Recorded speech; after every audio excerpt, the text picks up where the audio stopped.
Ma ba'du. Sahabat beriman yang dirahmati Allah, alhamdulillah kita bertemu lagi di channel ini. Doa dan harapan saya semoga sahabatku semua selalu diberikan kesehatan, dimudahkan segala urusannya dan dilancarkan rezekinya. Amin ya rabbal alamin.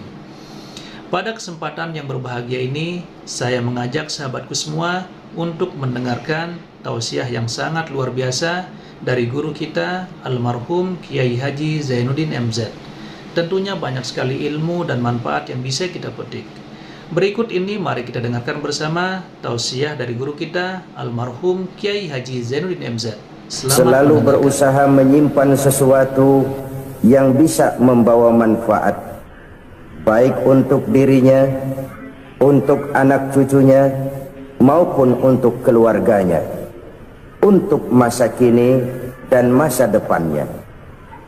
Kadang simpanan itu berbentuk uang, kadang berupa tanah, lain saat berbentuk pabrik, dan lain sebagainya.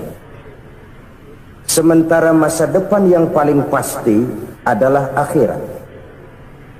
Jika untuk masa depan dunia kita rela memeras keringat, membanting tulang, pergi pagi dan pulang petang, menyimpan uang, menyimpan tanah, menyimpan pabrik, pernahkah kita merenung jika satu saat kiamat datang, kita dibangkitkan dari kubur masing-masing, berdiri di padang mahsyar untuk mempertanggungjawabkan seluruh kegiatan hidup kita di dunia ini, lalu kita akan menuju ke alam akhirat.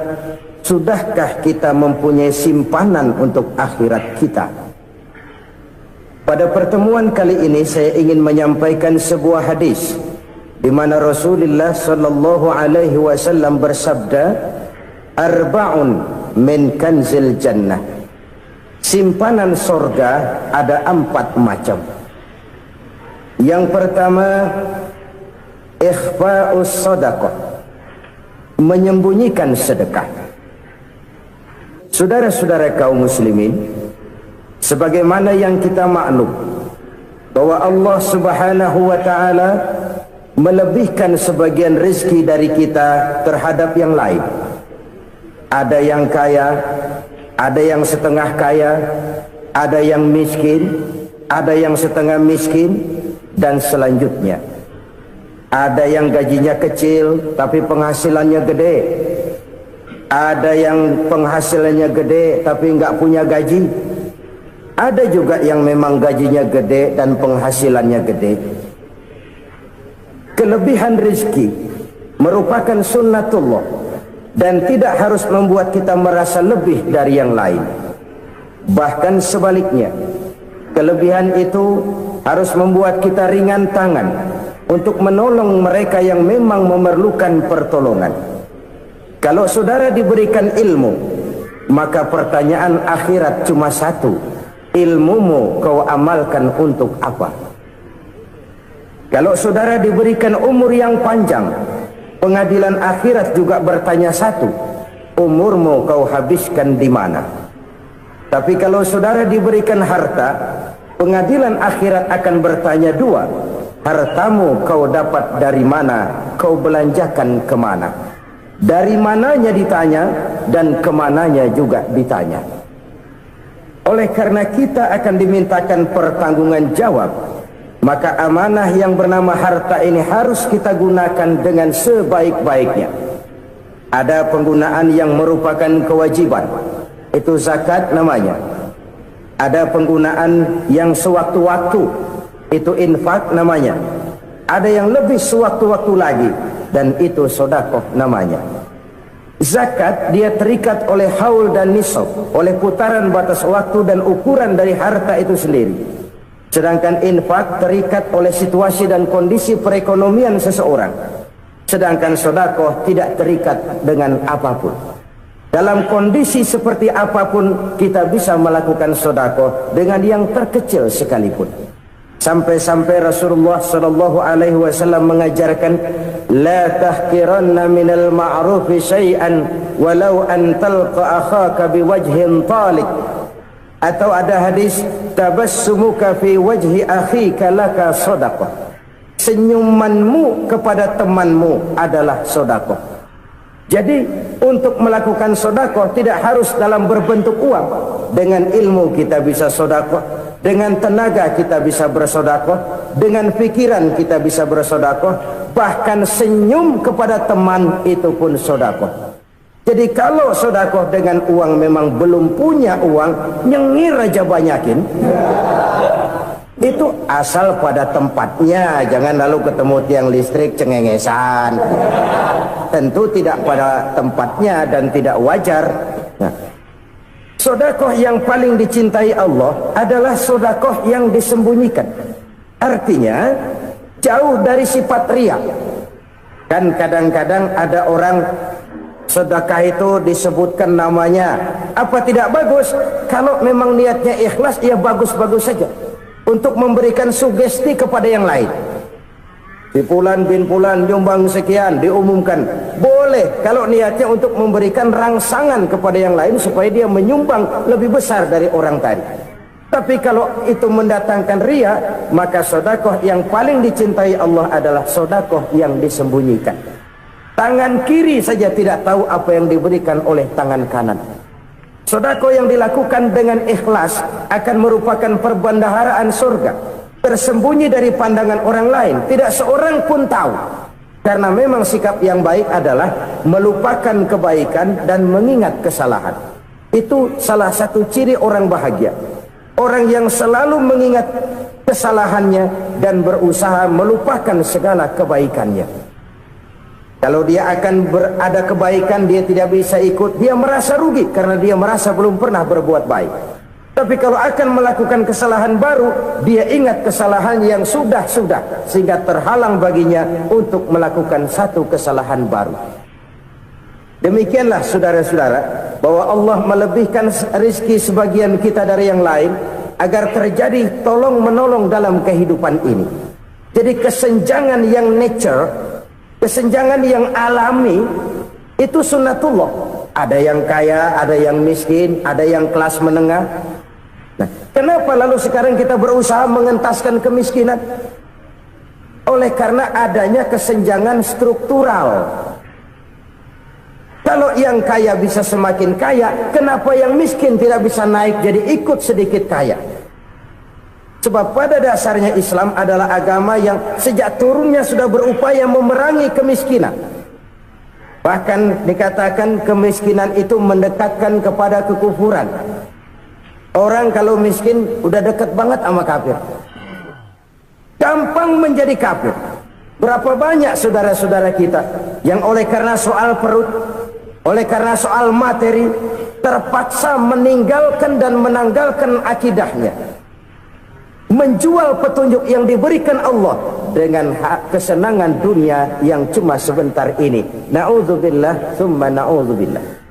Jadi makin kita sembunyikan satu sedekah, semakin banyak perbendaharaan kita di surga. Sedekah yang paling dicintai Allah adalah sedekah yang disembunyikan. Malahan ada seorang sufi, dia punya kebiasaan kalau pergi sholat Jumat dia bawa uang, itu uang dia taruh di bawah tikar masjid. Dia niat sedekah kepada siapa saja yang nemuin itu duit. Maksudnya apa? Supaya yang nemuin nggak tahu siapa yang punya duit. Demikian dia saking ingin menyembunyikan sedekahnya. Karena sifat riya itu bisa memakan amal kita sendiri. Riya itu termasuk menyebut-nyebut kebaikan kita. Orang yang suka nepuk dada, sedikit-sedikit ngitungnya kalau nggak gua. Tuh kalau nggak gua tuh yang belas itu kalau nggak gua, iya kalau nggak lu kenapa emang? Orang yang suka menepuk jasad, tuh biasanya memang begitu saudara-saudara. Kalau perang lagi berkecamuk, orang nggak sempat ngaku jadi pahlawan. Tapi begitu perang selesai, yang kagak kenal bedil ngaku pahlawan, mas. Itu sesuatu yang biasa. Oleh karenanya orang-orang yang ikhlas dalam bersedekah, disembunyikannya sedekah itu Allah cinta betul. Malahan ada hadis memberikan jaminan, inna shadaqatal mar'il muslimi tazidu fil umri wa tadfa'u mitatas su'i. Sesungguhnya sedekahnya seorang mukmin tazidu fil umri, bisa menambah umur panjang, wa tadfa'u mitata su'i, dan menyelamatkan manusia dari mati secara su'ul khatimah. Jadi siapa yang kepengen panjang umur, banyaklah sedekah. Yang bosan hidup, pelit terus. Sedekah menambah panjang umur dan menyelamatkan manusia dari mati secara su'ul khatimah. Pak, katanya umur itu nggak bisa ditambah, nggak bisa dikurangin.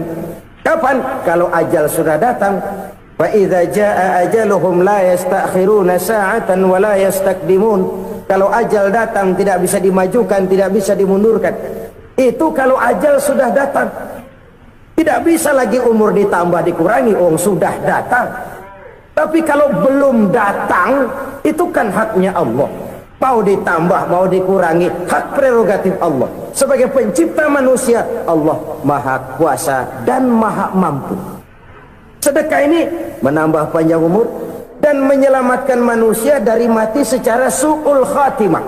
Itu orang mati kan sama ya, kondisinya mati, nggak nafas.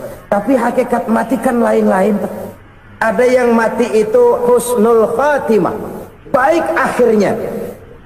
Misalnya lagi ngaji mati, lagi sholat mati, lagi sedekah mati. Ini yang dinamakan dengan husnul khatimah, baik di akhirnya.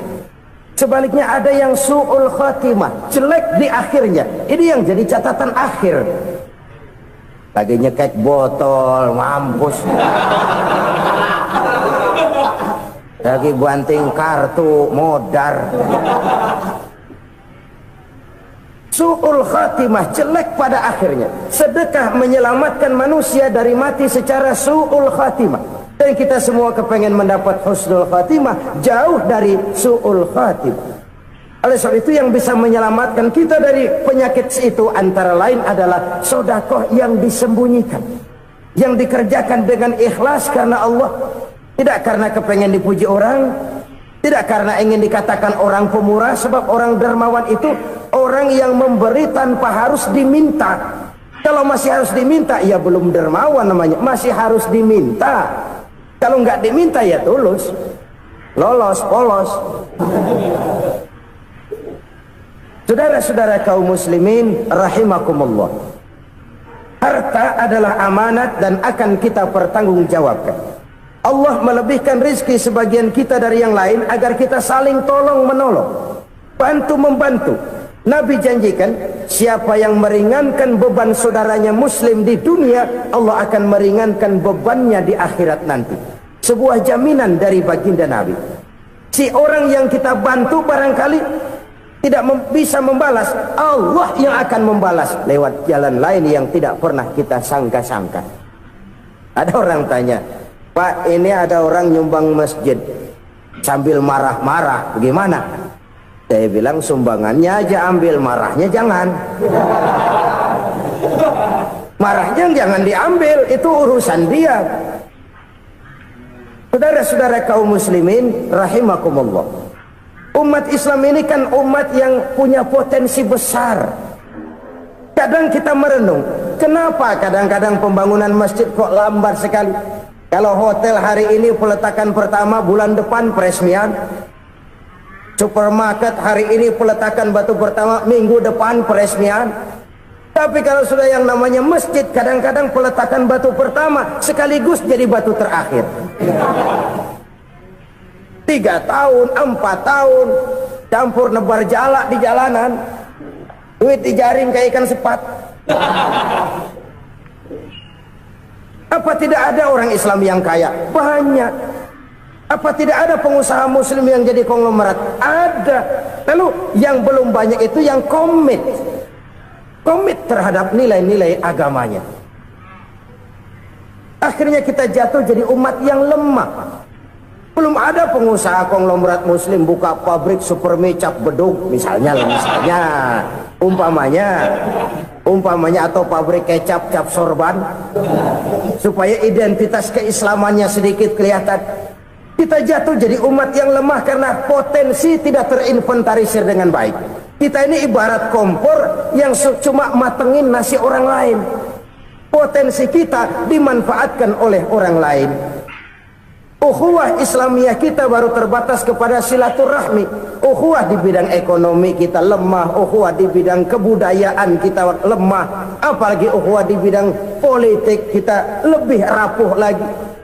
Padahal ukhuwah itu adalah totalitas kehidupan manusia, menyangkut ipolek sosbud, memerlukan nilai-nilai ukhuwah.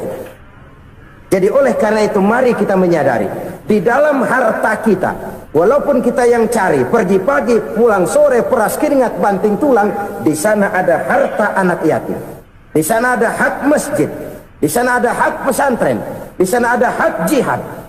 Berbahagialah seseorang apabila dia oleh Allah dijadikan keran. Keran itu menyimpan air, tapi tidak untuk dirinya, tapi disalurkannya kepada mereka yang memang memerlukannya. Saudara-saudara kaum muslimin rahimakumullah, ini yang pertama. Jadi perbendaharaan surga adalah menyembunyikan sedekah. Orang lain nggak tahu, kita pun nggak pernah ngitung-ngitung. Kita anggap lewat begitu saja, padahal itu deposit akhirat. Satu. Yang kedua, perbendaharaan surga itu apa? Wa kitmanul musibah, menyembunyikan kesulitan. Kadang orang takut menghadapi kesulitan, tapi makin kita merenung, hidup ini kan sebenarnya urusan. Takut sama urusan, ya jangan hidup. Tandanya orang hidup itu kalau punya urusan. Urusan melupakan problem, problem sering menimbulkan kesulitan. Kesulitan bukan untuk ditakuti, tapi untuk diatasi dan dicarikan jalan keluarnya. Siapa sih orangnya yang nggak pernah sulit-sulit? Makin tinggi status sosialnya, makin gede urusannya. Makin tinggi kualitas imannya, makin berat tingkat kesulitannya. Cuma memang yang namanya enak itu seperti pelangi. Biang lala itu nggak pernah di atas kepala kita, di atas kepala orang melulu. Lo sih enak lo, kata kita. Dia juga bilang yang enak kan lo. Pelangi itu nggak pernah di atas kepala kita. Kata tukang beca, aduh enak ya naik Mercy. Kata tukang beca, apa yang di dalam mobil Mercy? Aduh enak bener tukang beca, di jok ngeringkuk ngorok pulas bener. Saya kamar pakai AC, sejuk, tempat tidur sutra, empuk, alga, spring bed, kulak kulik, nggak bisa pulas kalau belum minum Valium, belum tidur. Enak bener tukang beca, di jok ngorok nggak tahu wetan kulon. Si tukang beca bilang yang di Mercy enak, yang di Mercy bilang tukang beca enak. Inilah enak, nggak pernah di atas kepala kita, di atas kepala orang lain melulu enak itu. Nah, saudara-saudara, yang merupakan perbendaharaan surga itu orang yang bisa menyembunyikan kesulitan, baik pribadi ataupun rumah tangga. Nih terutama rumah tangga yang jadi soalnya. Kadang-kadang kita ini kalau senang, sebaliknya kalau senang kita diam, kalem aja, cuek. Banyak banget duit kita bawaan, diam aja udah. Malah ketemu orang takut. Tapi begitu susah, sekampung tahu. Padahal Nabi mengajarkan perbendaharaan surga itu menyembunyikan musibah, menyembunyikan kesulitan. Kalau enak, cerita sama orang-orang. Kalau nggak enak, rasain sendiri, tekan sendiri, atasin sendiri. Kita kan sebaliknya, tenang kita diam, asal lagi susah, paling tidak kita nyari teman buat cerita kesusahan. Siapa orangnya yang nggak pernah susah? Cuma soalnya bagaimana kita mengatasi kesusahan itu sendiri. Begitu juga misalnya kalau orang sudah berumah tangga, itu orang tuanya harus menjadi tempat dia cerita yang enak-enak saja. Yang nggak enak rasain berdua, selesaikan berdua, atasin berdua. Jangan dibalik. Asal senang diam, giliran susah saja. Maknya laporan. Terbalik. Bisa menjaga security informasi. Maka nama bayam keluar diam, malah seluitan. Enak amat lu makan daging ayam. Security informasi. Saudara-saudara kaum muslimin rahimakumullah, ujian yang terberat itu yang pernah diberikan kepada para nabi para rasul, para aulia, para ulama, makin tinggi keimanan, makin berat bentuk kesulitan. Ayo saya kemukakan satu contoh saja. Ada seorang nabi yang kaya, nabi kaya, namanya Nabi Ayub. Iblis kalau orang begini kan keki, ibadahnya rajin, kaya. Nah, yang kayak begini susah digodain. Kalau ibadahnya rajin, miskin, kali bisa disogok. Jadi imannya mantap, ibadahnya rajin, kaya, nabi lagi. Oh, tapi namanya iblis nggak kurang akal. Laporan, Tuhan, kenapa Les? Ya ini bahasa saya, bahasa Qurannya sih nggak gitu. Itu hambamu yang namanya Ayub, dia rajin ibadah cuma karena dikasih kaya aja. Coba kasih miskin dia, berhenti dia sembahyang. Ah, kamu bisa aja. Saya tahu Ayub itu hambaku yang ikhlas. Saya buktiin Tuhan, silahkan. Dibuktiin lah, iblis turun ke alamin. Yang mula-mula dia lakukan, dia rusak sawah ladang Nabi Ayub. Dia binasakan binatang ternak Nabi Ayub. Sehingga dalam waktu singkat, jatuhlah Nabi Ayub dari orang paling kaya jadi orang paling miskin. Beliau masih ibadah di mihrab dalam masjid. Datang iblis. Saudara Ayub, ya, lagi ngapain? Ibadah. Nyembah Allah, nyembah Allah. Oh, percuma. Kenapa?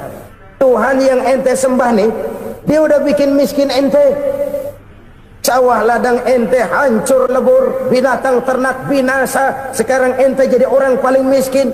Ngapain nyembah Tuhan kayak begitu? Tekor. Udah berhenti dah ibadah, berhenti ibadah. Ini iblis sama Tuhan laporannya lain, yang dikerjakan kepada Nabi Ayub juga lain. Benar begitu iblis kata Nabi Ayub? Iya, sawah ladang saya habis, buras. Binatang ternak saya binasa, binasa. Saya miskin, bangpak. Apa jawab Nabi Ayub? Bukan innalillahi, ini hebat. Alhamdulillahillazi a'tani wa akhza minni. Segala puji bagi Allah yang telah memberikan harta kepada saya dan sekarang mengambilnya lagi. Alhamdulillah. Allah yang ngasih, Allah yang ambil. Itu mah urusan Allah. Iblis cuman ibadah jalan terus, sujud lagi Nabi Ayub. Iblis seleher gondok banget. Dasar Nabi nggak mempan dia apa-apain. Miskin malah alhamdulillah. Allah yang ngasih, Allah yang ambil. Jadi kalau kita tidak komit, kita tidak terikat kepada kaya, miskin, senang, susah, apa yang bisa bikin kita susah? Jadikan kekayaan, kemiskinan, jadikan senang susah sebagai anak buah yang bisa kita atur. Jangan kekayaan ngatur kita, jangan kemiskinan ngatur kita. Kita yang harus mengatur mereka. Senang susah, kaya, miskin, bahagia, sengsara, jadikan itu anak buah yang bisa kita atur. Kalau sekarang kita kaya, lain saat boleh jadi kita miskin, semiskin-miskinnya. Allah yang ngasih, Allah yang ambil. Tenaga mana yang bisa menghalangi? Ibadah jalan terus. Iblis makin gondok. Dasar Nabi loh. Akhirnya apa? Nabi Ayub dikerjain, diberikan penyakit. Demikian fatal penyakitnya. Bayangin, udah miskin sakit. Masya Allah. Miskin sakit. Sakitnya nggak lama, kira-kira 16 tahun. Istrinya 3, 2 mental minta ceraiin. Ngerawatin laki bengek begini.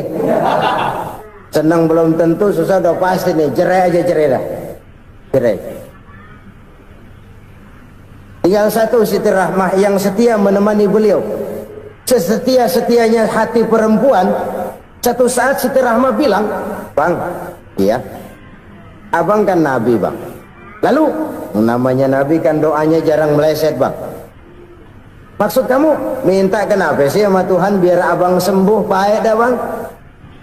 Siti Rahmah, iya. Saya sakit berapa tahun sih dah? 16 tahun bang. Sebelum ini saya sehat berapa tahun? Ya kira-kira 60 tahun bang. Nah coba ente banding-bandingin Rahmah. Saya dikasih sehat 60 tahun. dikasih sakit 16 tahun, sudah nggak sabar mau doa kepada Allah minta sembuh. Saya malu kepada Allah. Diuji dengan yang luar biasa seperti ini, tidak mengganggu stabilitas kehambaannya. Dia tetap menghamba kepada Allah Subhanahu wa ta'ala.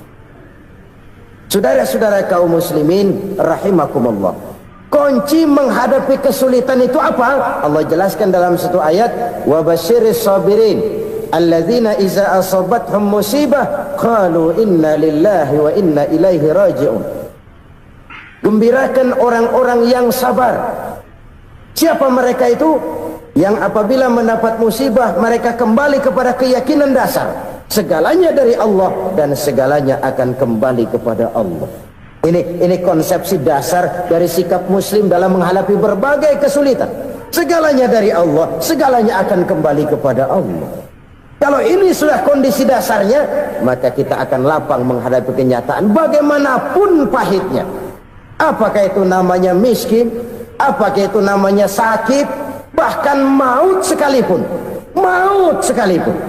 segalanya dari Allah, segalanya akan kembali kepada Allah. Ini sikap hidup, bukan sekedar ucapan. Kita kadang-kadang menjadikannya sebagai ucapan, mulutnya sehingga berhenti innalillahi wa inna ilaihi raji'un, tapi nangisnya terus gerung-gerungan. Bukan itu, ini kesadaran moral. Kalau segalanya dari Allah, segalanya kembali kepada Allah, kan sebenarnya cuma nunggu giliran. Hari ini saya nyembayangin dia, entah hari apa saya disembayangin orang. Hari ini saya antar dia ke kubur, entah hari apa orang nganterin saya ke kubur. Hari ini saya tahlilkan dia, entah nanti kapan orang tahlilkan saya. Segalanya dari Allah, segalanya akan kembali juga kepada Allah. Oleh sebab itu saudara-saudara, kesulitan bukan untuk ditakuti, kesulitan justru untuk diatasi, dicarikan jalan keluarnya. Dan tidak ada orang yang tidak pernah mendapat kesulitan, tidak ada. Semakin tinggi status sosial, semakin tinggi kualitas keimanan, semakin besar juga tingkat kesulitan. Hanya saja bagaimana cara kita mengatasinya. Dan Al-Quran menyatakan inna ma'al usri yusra. Di balik kesulitan itu pasti ada kemudahan. Roda itu berputar. Karena itu Rasulullah sallallahu alaihi wasallam mengingatkan kepada kita, ta'arraf ilallahi fir raha ya'rifka fisyiddah. Ingatlah kepada Allah di waktu kamu senang, supaya Allah ingat kepada kamu di waktu kamu susah. Kalau waktu senang kita ingat kepada Allah, kita susah, Allah tidak akan meninggalkan kita. Tapi kalau waktu senang kita jauh dari Allah, sujud tidak sempat, dengan masjid jauh, ketika senang kita lupakan Allah, nanti begitu kita susah, Allah lupakan kita, dan itu menyakitkan. Oleh karena itu orang-orang tua kita dulu bilang, kalau lagi sehat ingat-ingat lu bakal sakit nanti. Kalau lagi kaya ingat-ingat satu saat kita bakal jatuh miskin. Bahkan kalau lagi muda ingat-ingat kita bakal tua. Dan yang terpenting kalau lagi hidup ingat-ingat kita bakal mati. Saudara-saudara kaum muslimin rahimakumullah. Jadi yang kedua yang merupakan perbendaharaan surga, menyembunyikan musibah. Saudara-saudara kaum muslimin rahimakumullah. Hal ketiga yang merupakan perbendaharaan surga adalah wasilatur rahmi. Orang yang suka bersilaturahmi. Sebagaimana yang kita maklum bahwa manusia adalah makhluk yang disebut zon politikan, makhluk sosial yang tidak mungkin hidup sendiri-sendiri. Betapa dan siapapun kita memerlukan orang lain. Bodoh betul manusia kalau tinggal di tengah masyarakat tapi tidak mau bermasyarakat. Merasa hebat sendiri, pintar sendiri, gagah sendiri, kaya sendiri. Mungkin kalau mati juga ngubur sendiri. Jangankan kita di sini, di sorga saja Nabi Adam waktu sendirian bengong melulu, mondar mandir. Allah tegur dalam sepi dam.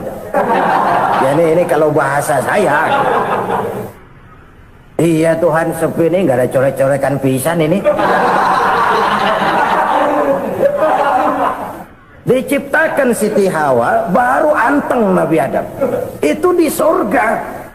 Cobalah. Umpamanya saudara tinggal di Jakarta nih. Kayak bener. Apaan aja di Jakarta punya saudara dah. Jembatan Semanggi ambil. Monas, Buntel bawa pulang. Hotel-hotel ambil semua. Cuman tinggal di Jakarta sendirian, apa enaknya? Betapa dan siapapun kita perlu orang lain. Tidak ada seorang pun yang bisa memenuhi kebutuhan hidupnya secara sendiri-sendiri. Nah, Islam telah menyelamatkan manusia dari ras diskriminasi, mengikat manusia dengan persaudaraan yang berlandaskan kepada akidah. Karena itu dianjurkan bersilaturahmi. Bahkan Nabi menyatakan, man arada ayyubsata lahu fi rizqihi wa yunsa'a fi atharihi falyasil rahimah. Siapa yang kepengen diluaskan rezekinya dan dipanjangkan usianya, banyaklah ia bersilaturahmi. Siapa yang kepengen dimudahkan rezekinya, hendaknya ia banyak bersilaturahmi. Kalau banyak teman, kesulitan kan paling tidak ada tempat cerita. Udah susah sendirian, kita pikirin diri, nggak ada tempat tukar pikiran. Cepet banget sama bengek. Dilawan sendiri. Nah, secara makro kita bisa berkata, tidak mungkin ada kemenangan kalau tidak ada kekuatan. Tidak ada kekuatan kalau tidak ada kesatuan dan persatuan. Tidak mungkin ada kesatuan dan persatuan tanpa semangat silaturahmi. Kalau umat Islam mau menang, dia harus kuat. Kalau umat Islam mau kuat, dia harus bersatu. Kalau umat Islam mau bersatu, dia harus membudayakan silaturahmi ini. Bahkan sampai-sampai kata Nabi, kalau bisa cari nilai tambah. Apa? Silman qata'at. Bersilaturahmilah kau kepada orang yang marah denganmu. Masya Allah, indahnya ajaran agama kita. Orang yang marah pun kepada kita, kata Nabi, kalau bisa bersilaturahmilah kepadanya, kepada orang yang marah itu. Di situ nilai tambah. Cuman jujur nih hadis, ngucapinnya gampang, ngamalinnya yang berat banget. Orang marah sama kita disuruh silaturahmi, ada apa malu? Lu marah, ada gua marahan lagi, tunggu pikirin. Saudara-saudara kaum muslimin rahimakumullah. Tapi ini yang diajarkan, bahkan ini yang dicontohkan oleh baginda Rasul. Bagaimana begitu mudah, misalnya satu saat Abu Jahal ini ngatur strategi bagaimana bikin Muhammad celaka. Dia gali lubang di depan tempat tidurnya. Dia tutupin daun korma. Terus dia panggil seseorang, ke sini. Kasih tahu Muhammad, pamannya sakit keras, minta ditengokin. Berangkat orang ini ke sana. Muhammad, labbaik. Pamanmu sakit keras, dia minta ditengokin. Baik, saya akan datang menjenguk beliau. Berangkatlah Nabi ke rumah Abu Jahal tanpa prasangka apapun. Abu Jahal udah pasang setil, selimut 3 rangkap setengah dia pakai, persis kayak orang meriang. Tapi sembari ngintip dari balik selimut, begitu Muhammad buka pintu, nah masuk perangkap nih. Muhammad jalan menuju tempat pembaringan. Makin lama makin dekat, makin lama makin dekat, makin dekat ke lubang yang dipasang oleh Abu Jahal itu. Dalam hati Abu Jahal, terus dah jatuh, mampus dah lo ini. Mampus lo hari ini nih. Apa yang terjadi? Malaikat Jibril datang. Muhammad, pamanmu cuma pura-pura sakit. Di depan tempat tidurnya ada lubang perangkap supaya kamu jatuh ke situ. Sudah, kamu pulang. Balik kanan Nabi. Sudah hampir jatuh ke lubang, balik kanan, pulang. Bayangin kecewanya Abu Jahal. Muhammad dikit lagi, Muhammad dikit lagi. Enggak paman, saya pulang aja. Emosi bangun dari tempat tidur, enggak sadar kalau lagi pura-pura sakit. Lompat ngejar Nabi, dia lupa dengan lubang yang dia gali. Pusrak, nyemplung sendiri ke dalam lubang.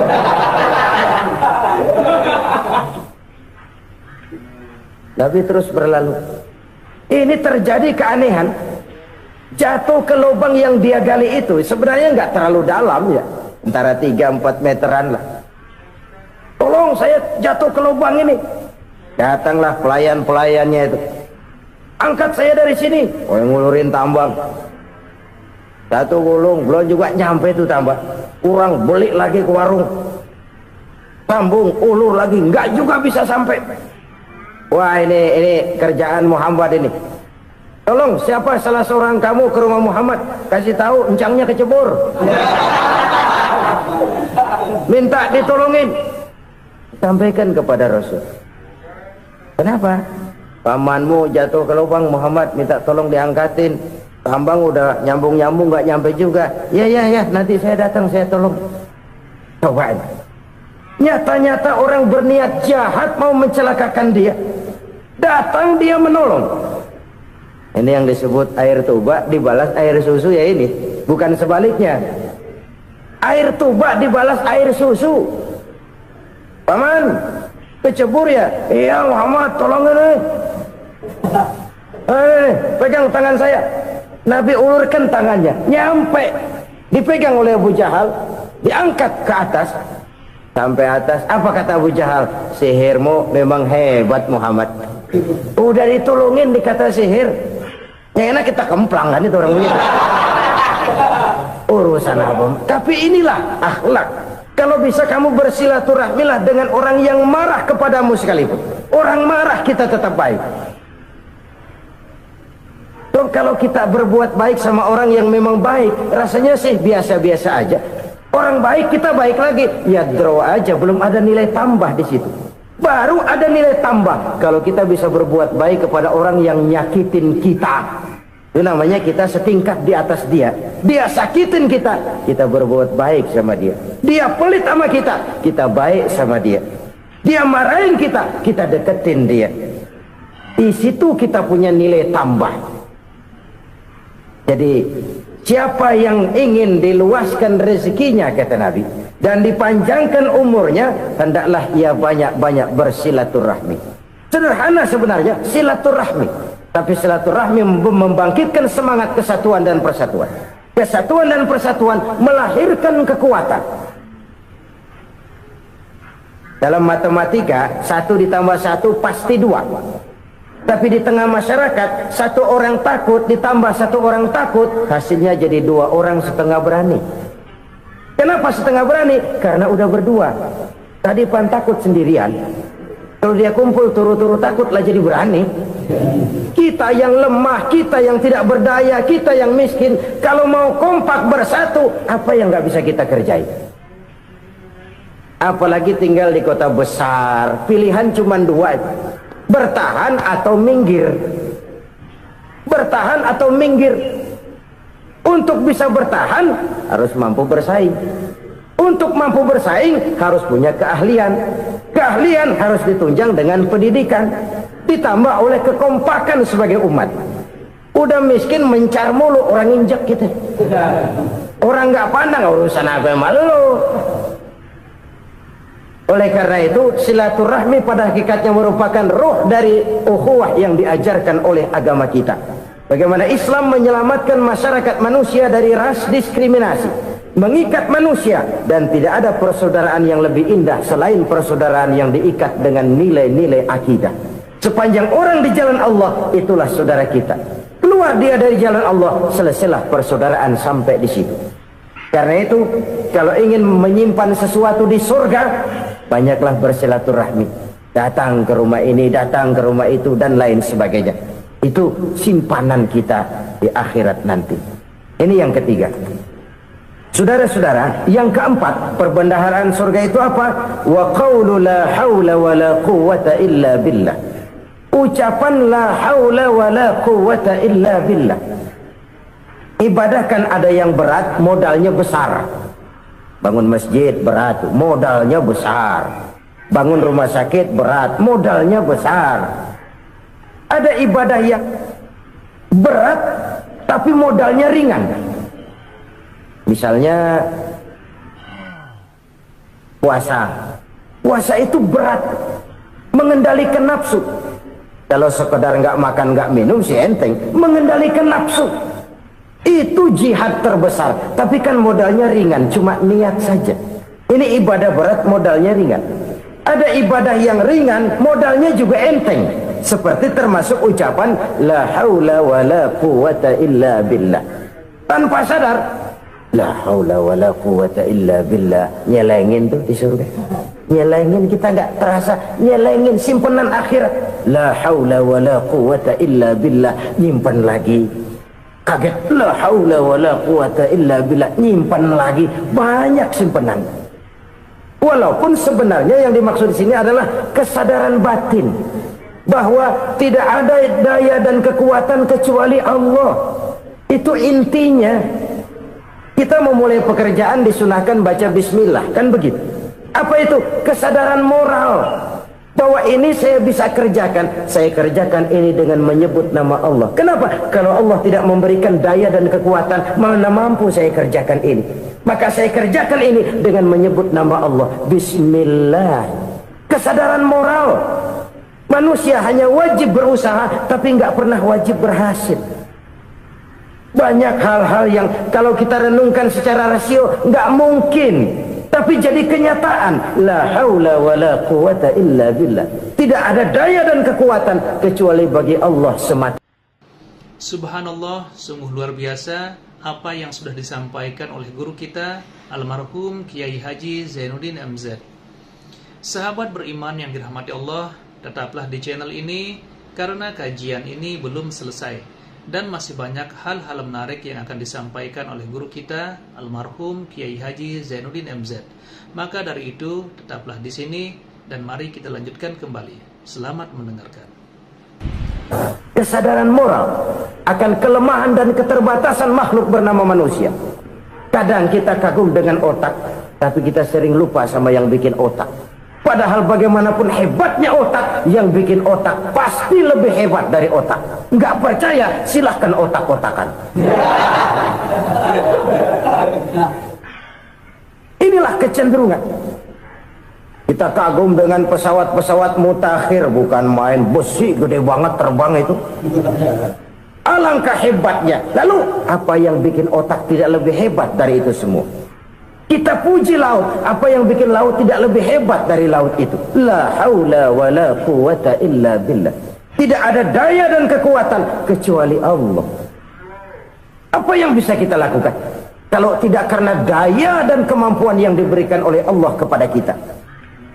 Lahirlah sikap tawadu, rendah hati, tidak melonjak menjadi angkuh dan sombong, sadar akan kelemahan dan keterbatasan diri sebagai makhluk yang diciptakan oleh Allah Subhanahu wa taala. Jadi satu sisi ini ucapan yang berpahala, la haula, jadi wiridan.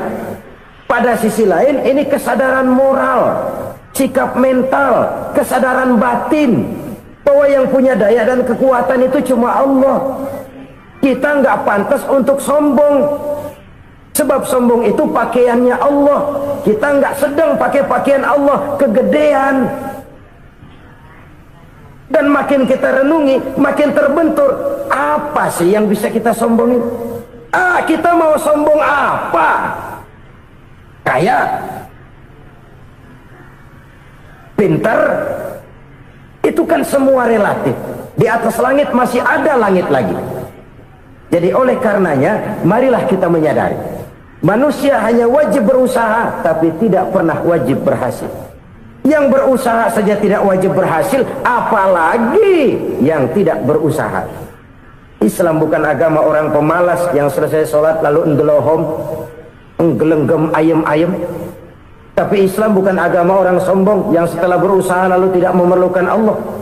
Kita bisa saja bikin proyeksi, tahun sekian kita bakal panen besar menurut perhitungan otak.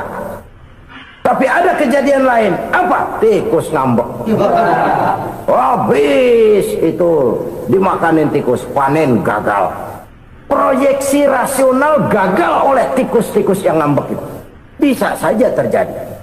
Tahun depan kita panen besar, urung. Kenapa? Musim panas panjang. Nah, sekarang ini koran-koran bikin berita musim mengalami penyelewengan. Bukan cuma manusia yang nyeleweng sekarang.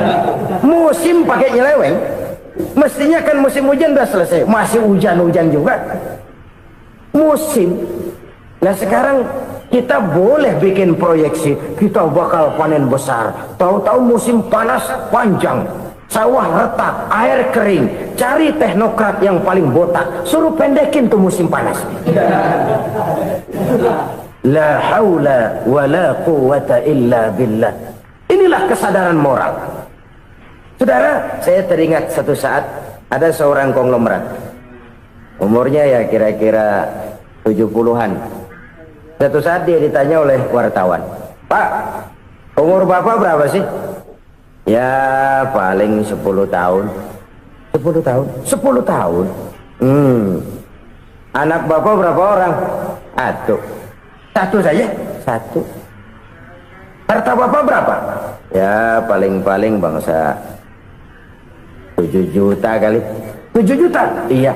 Pak, kenapa Bapak bohongi saya? Bapak punya buku biografi, koran-koran, majalah-majalah banyak memuat cerita riwayat hidup Bapak.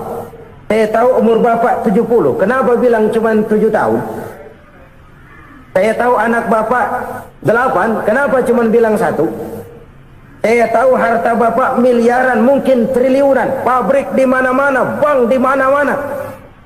Kenapa bilang uang Bapak cuma 7 juta? Nah, kata si konglomerat tadi, "Kamu benar, Nak, kamu benar. Umur saya kalau jumlahnya memang 70, Nak. Cuman ingat-ingat saya, baru 7 tahun terakhir ini saya sujud.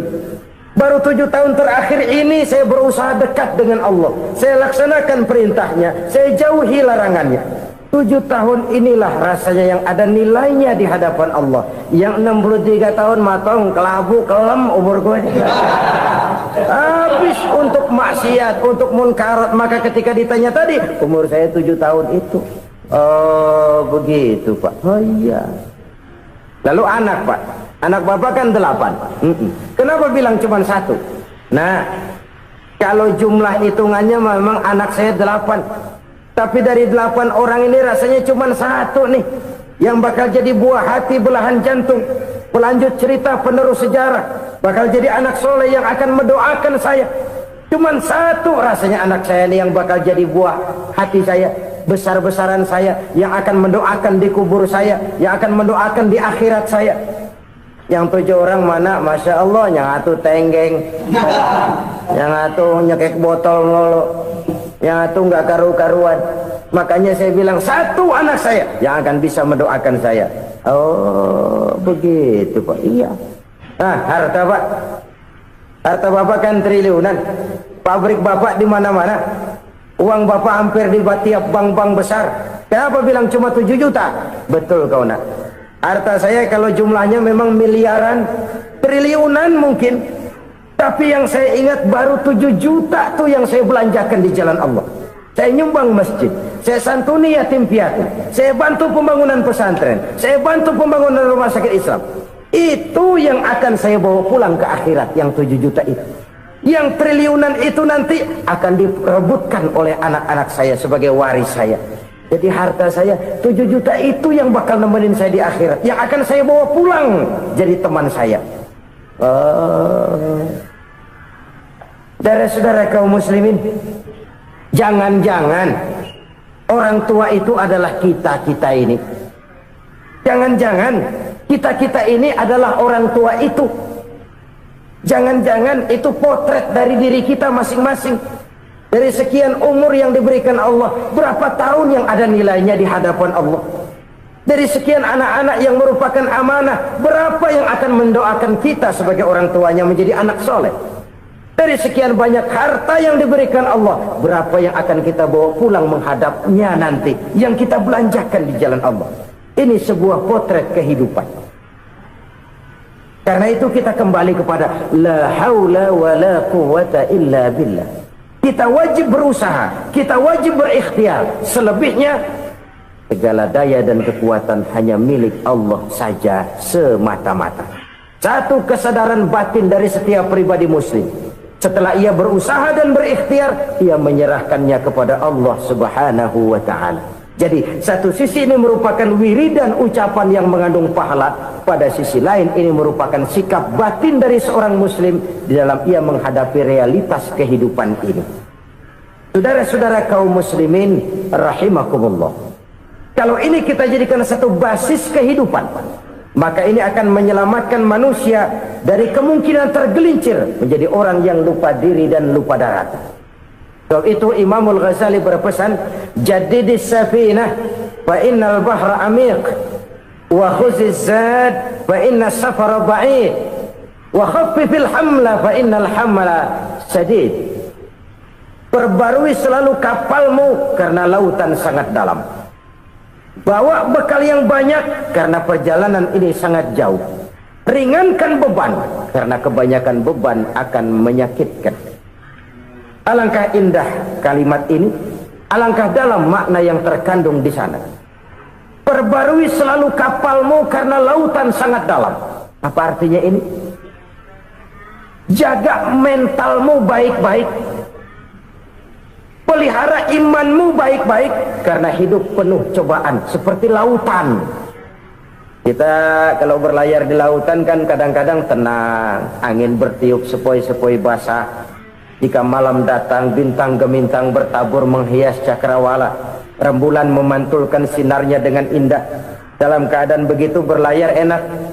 Tapi lain saat ombak menggunung, halilintar menyambar, angin topan bertiup. Berapa banyak sudah saudara-saudara kita yang tenggelam di lautan dunia tanpa sadar bahwa dia belum sampai kepada pantai yang akan dituju. Berapa banyak sudah saudara-saudara kita yang tenggelam di lautan dunia ini tanpa sempat bangkit lagi. Dia menyangka sudah sampai kepada tujuannya. Hati-hati kapal jangan sampai bocor karena lautan sangat dalam. Iman ini jaga baik-baik karena hidup penuh dengan ujian. Wa khuziz zad fa inna safara ba'id. Bawa bekal yang banyak karena perjalanan sangat jauh. Saudara mau ke Bandung, bawa duit. Saudara mau ke Surabaya, banyakkan lagi duitnya. Saudara mau ke Mekah, gepokan, iketan tuh duit nggak lembaran lagi. Makin jauh perjalanan, makin banyak bekal yang harus kita bawa. Kalau saudara dari Jakarta mau ke Surabaya, kagak bawa duit berangkat juga, itu sih bukan berani namanya, nekat. Sampai Surabaya belum tentu, sengsara di jalan udah pasti. Kenapa? Nggak bawa bekal berangkat. Sama juga kita nih, misalnya belum sempat sembahyang, mati. Waduh, berani banget orang. Belum punya bekal, mati. Sengsara di jalan. Atau bekal tidak cukup. Dari Jakarta saudara mau ke Surabaya, bawa duit 500 perak. Paling jauh Cikampek nyampenya itu. Paling jauh itu. Antara jauhnya perjalanan dengan bekal yang saudara bawa tidak seimbang. Hidup ini perjalanan panjang. A walking tour.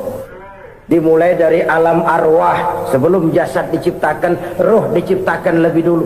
Dari situ pindah ke alam rahim. Dari alam rahim pindah ke alam dunia. Dari alam dunia pindah ke alam barzah. Baru menuju akhirat. Satu perjalanan panjang. Kalau bekal tidak bawa, sengsara di jalan.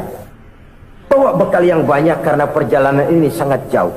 Wa khaffifil hamla, ringankan beban karena beban itu cuma akan menyulitkan. Kalau bekal itu sih keperluan, tapi beban nggak kita perluin, cuma ngeberat-beratin. Apa ini beban? Dosa, kecurangan, kebatilan, kezoliman, ketidakadilan, kesewenang-wenangan. Itu akan jadi beban kita di akhirat. Alangkah celakanya, perjalanan panjang, bekal tidak bawa, beban kelewat banyak, alamat sengsara di jalan. Pahala tidak ada, dosa berlipat ganda. Na'udzubillah, summa na'udzubillah. Kalau kita rangkum nasihat Al-Ghazali dengan kisah si konglomerat tadi, kita akan mengambil kesimpulan. Pertama, bekal terbaik dalam menghadapi gejolak kehidupan ini tidak lain adalah iman. Yang kedua, pahala dan dosa. Dua hal kontroversial. Pahala adalah bekal, dosa adalah beban. Tapi kita sekarang kan tidak begitu terangsang kepada yang abstrak. Orang berlomba mencari yang konkret-konkret saja, yang real. Kalau memang dosa, benjol dong, kira-kira begitu. Kira-kira begitu. Persis orang Yahudi dulu. Orang Yahudi itu kan pernah minta kepada Nabi Musa, "Ya Musa, lan nu'mina laka hatta narallaha jahrah." Musa, kami enggak bakal mau beriman kepada Allah kalau belum kami lihat Allah ada nongkrong di depan kami. Kalau memang Tuhan ada, taruh dong di depan kami. Mau yang konkret-konkret saja. Kalau memang dosa, benjol dong. Kalau memang pahala, berasa dong. Orang terangsang kepada yang real, yang konkret-konkret saja. Karena itu, untuk mengejar dosa orang mau bayar. Tapi untuk mengejar pahala, walaupun tidak bayar, orang segan. Ini yang dikatakan oleh Nabi, kamu mengharapkan ke surga, tapi kamu berat melaksanakan sesuatu yang bisa membawa kamu ke surga. Kamu ingin jauh dari neraka, tapi tiap saat kamu lakukan perbuatan-perbuatan yang justru menjerumuskan kamu ke neraka. Idda'aitum an-najata minan nar wa ramaitum fiha anfusakum. Kamu ingin selamat dari neraka, tapi kamu lemparkan diri kamu ke neraka. Kamu ingin masuk surga, tapi berat sekali kamu melakukan perbuatan-perbuatan yang bisa menyampaikan kamu di surga. Saudara-saudara kaum muslimin rahimakumullah. Jadi hal keempat yang merupakan perbendaharaan surga adalah la haula wa la quwwata illa billah. Satu sisi ini merupakan ucapan yang memperberat timbangan akhirat. Pada sisi lain ini merupakan sikap hidup seorang muslim, kesadaran batin yang sangat dalam bahwa tidak ada daya dan kekuatan kecuali Allah. Dan itu kita simbolkan pada saat memulai pekerjaan dengan bismillah, dengan menyebut nama Allah. Satu kesadaran moral, saya hanya bisa melakukan ini karena diberikan daya dan kekuatan oleh Allah. Lahirlah sikap tawadu, rendah hati, tidak melonjak menjadi angkuh dan sombong. Saudara-saudara, sampai sini dulu jumpa kita kali ini. Semoga 4 perbendaharaan surga ini dapat kita lakukan, yang kelak akan merupakan bekal kita di kemudian hari nanti. Amin ya rabbal alamin. Terima kasih atas segala perhatian, mohon maaf atas segala kekurangan. Usikum wa iyaya bitaqwallah. Wassalamualaikum warahmatullahi wabarakatuh. Waalaikumsalam warahmatullahi wabarakatuh. Alhamdulillahirrabbilalamin. Itulah tadi tausiah yang sangat luar biasa yang disampaikan oleh guru kita almarhum Kiai Haji Zainuddin MZ. Tentunya banyak sekali hikmah dan manfaat yang bisa kita petik. Sahabat beriman yang dirahmati Allah, mari kita doakan guru kita, semoga beliau diampuni segala dosa-dosanya dan dilapangkan kuburnya. Amin ya rabbal alamin. Dan buat sahabatku semua yang sudah setia menonton video ini sampai selesai, saya ucapkan terima kasih banyak. Semoga Allah Subhanahu wa taala senantiasa selalu melimpahkan rahmat dan karunia-Nya kepada sahabatku semua. Selalu diberikan kesehatan, diberikan kemudahan, dan dilancarkan rezekinya. Amin ya rabbal alamin. Baiklah, untuk hari ini cukup sampai di sini dulu. Sampai bertemu lagi di kajian berikutnya. Wabillahi taufiq wal hidayah, waridho wal inayah. Assalamualaikum warahmatullahi wabarakatuh. Setelah kita mendengarkan bersama kajian penuh ilmu, penuh hikmah dan manfaat yang sudah disampaikan oleh guru kita Al-Makrullah Kiai Haji Zainuddin MZ, sekarang mari kita lanjutkan aktivitas kita masing-masing. Saya doakan semoga sahabat semua selalu diberikan kesehatan, kemudahan dan kelancaran. Amin ya rabbal alamin. Sampai bertemu lagi di video Samudra Doa berikutnya. Assalamualaikum warahmatullahi wabarakatuh. Assalamualaikum warahmatullahi wabarakatuh. Alhamdulillahirrabbilalamin. Wassalatu wassalamu ala ashrafil anbiya'i wal mursalin Sayyidina Muhammadin wa ala alihi wa sahbihi ajma'in. Amma ba'du. Sahabat beriman yang dirahmati Allah, alhamdulillah kita bertemu lagi di channel ini. Doa dan harapan saya semoga sahabatku semua selalu diberikan kesehatan, dimudahkan segala urusannya, dan dilancarkan rezekinya. Amin ya rabbal alamin. Pada kesempatan yang berbahagia ini, saya mengajak sahabatku semua untuk mendengarkan tausiah yang sangat luar biasa dari guru kita almarhum Kiai Haji Zainuddin MZ. Tentunya banyak sekali ilmu dan manfaat yang bisa kita petik. Berikut ini mari kita dengarkan bersama tausiah dari guru kita almarhum Kiai Haji Zainuddin MZ. Selalu berusaha menyimpan sesuatu yang bisa membawa manfaat, baik untuk dirinya, untuk anak cucunya, maupun untuk keluarganya, untuk masa kini dan masa depannya. Kadang simpanan itu berbentuk uang, kadang berupa tanah, lain saat berbentuk pabrik, dan lain sebagainya. Sementara masa depan yang paling pasti adalah akhirat.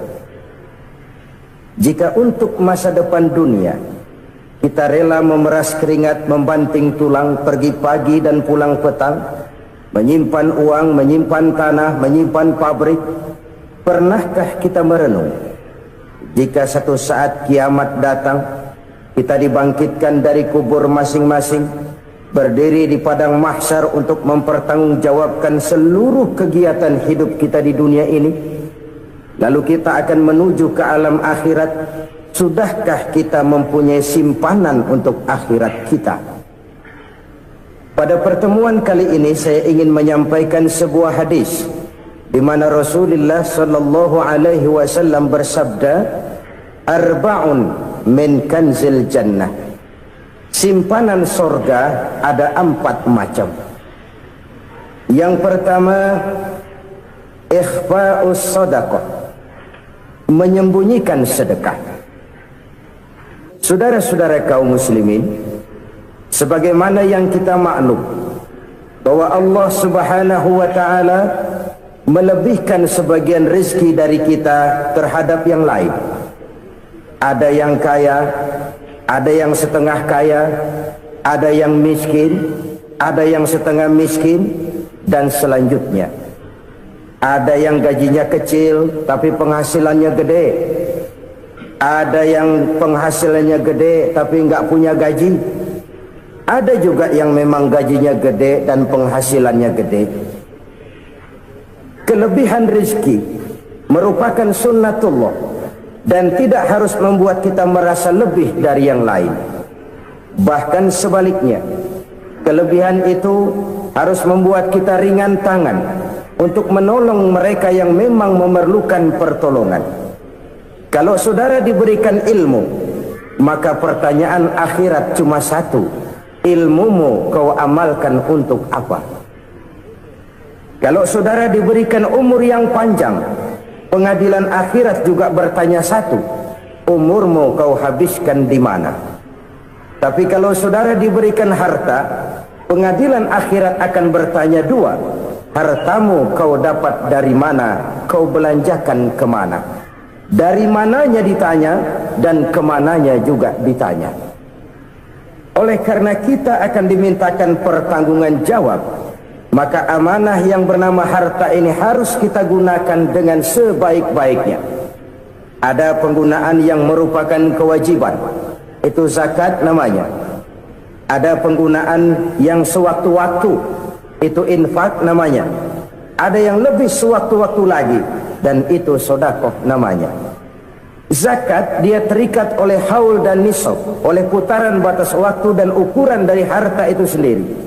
Sedangkan infak terikat oleh situasi dan kondisi perekonomian seseorang. Sedangkan sedekah tidak terikat dengan apapun. Dalam kondisi seperti apapun kita bisa melakukan sedekah dengan yang terkecil sekalipun. Sampai-sampai Rasulullah sallallahu alaihi wasallam mengajarkan, la tahqiranna minal ma'rufi syai'an walau an talqa akhaka biwajhin talik.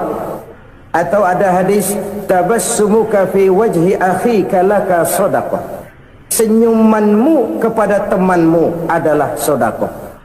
Jadi untuk melakukan sedekah tidak harus dalam berbentuk uang.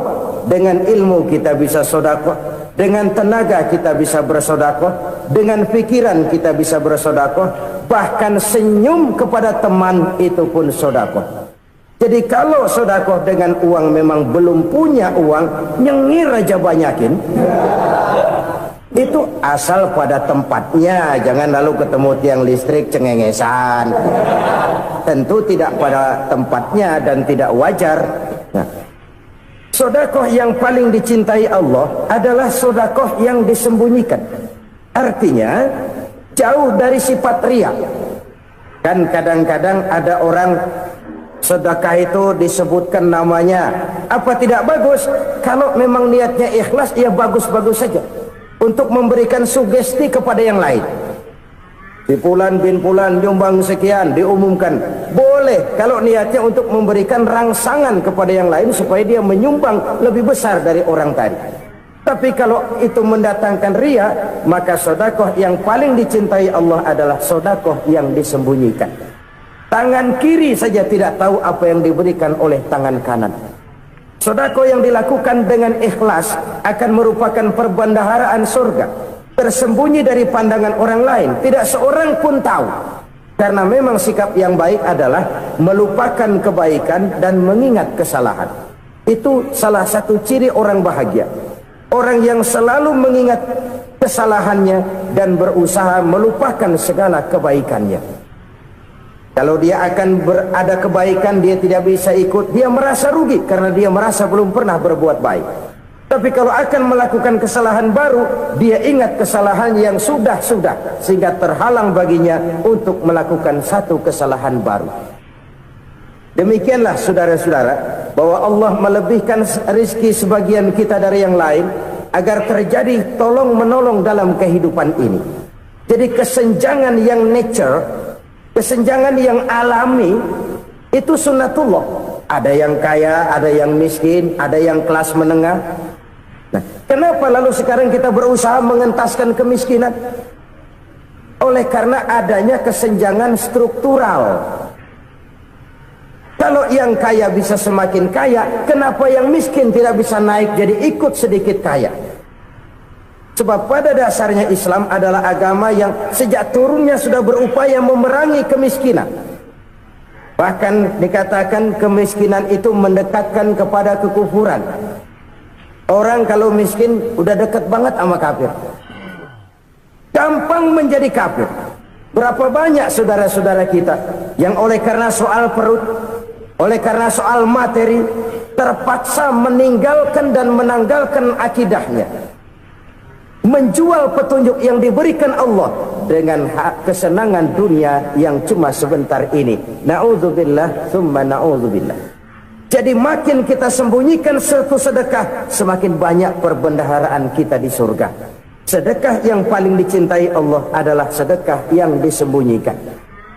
Malahan ada seorang sufi, dia punya kebiasaan kalau pergi sholat Jumat dia bawa uang, itu uang dia taruh di bawah tikar masjid. Dia niat sedekah kepada siapa saja yang nemuin itu duit. Maksudnya apa? Supaya yang nemuin nggak tahu siapa yang punya duit. Demikian dia saking ingin menyembunyikan sedekahnya. Karena sifat riya itu bisa memakan amal kita sendiri. Riya itu termasuk menyebut-nyebut kebaikan kita. Orang yang suka nepuk dada, sedikit-sedikit ngitungnya kalau nggak gua. Tuh kalau nggak gua tuh yang belah situ, kalau nggak gua, kalau nggak gua. Iya, kalau nggak lu kenapa emang? Orang yang suka menepuk jasad, tuh biasanya memang begitu saudara-saudara. Kalau perang lagi berkecamuk, orang nggak sempat ngaku jadi pahlawan. Tapi begitu perang selesai, yang kagak kenal bedil ngaku pahlawan, mas. Itu sesuatu yang biasa. Oleh karenanya, orang-orang yang ikhlas dalam bersedekah, disembunyikannya sedekah itu, Allah cinta betul.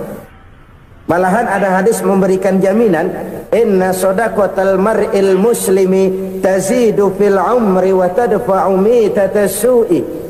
Sesungguhnya sedekahnya seorang mukmin tazidu fil umri, bisa menambah umur panjang, wa tadfa'u mitatas su'i, dan menyelamatkan manusia dari mati secara su'ul khatimah.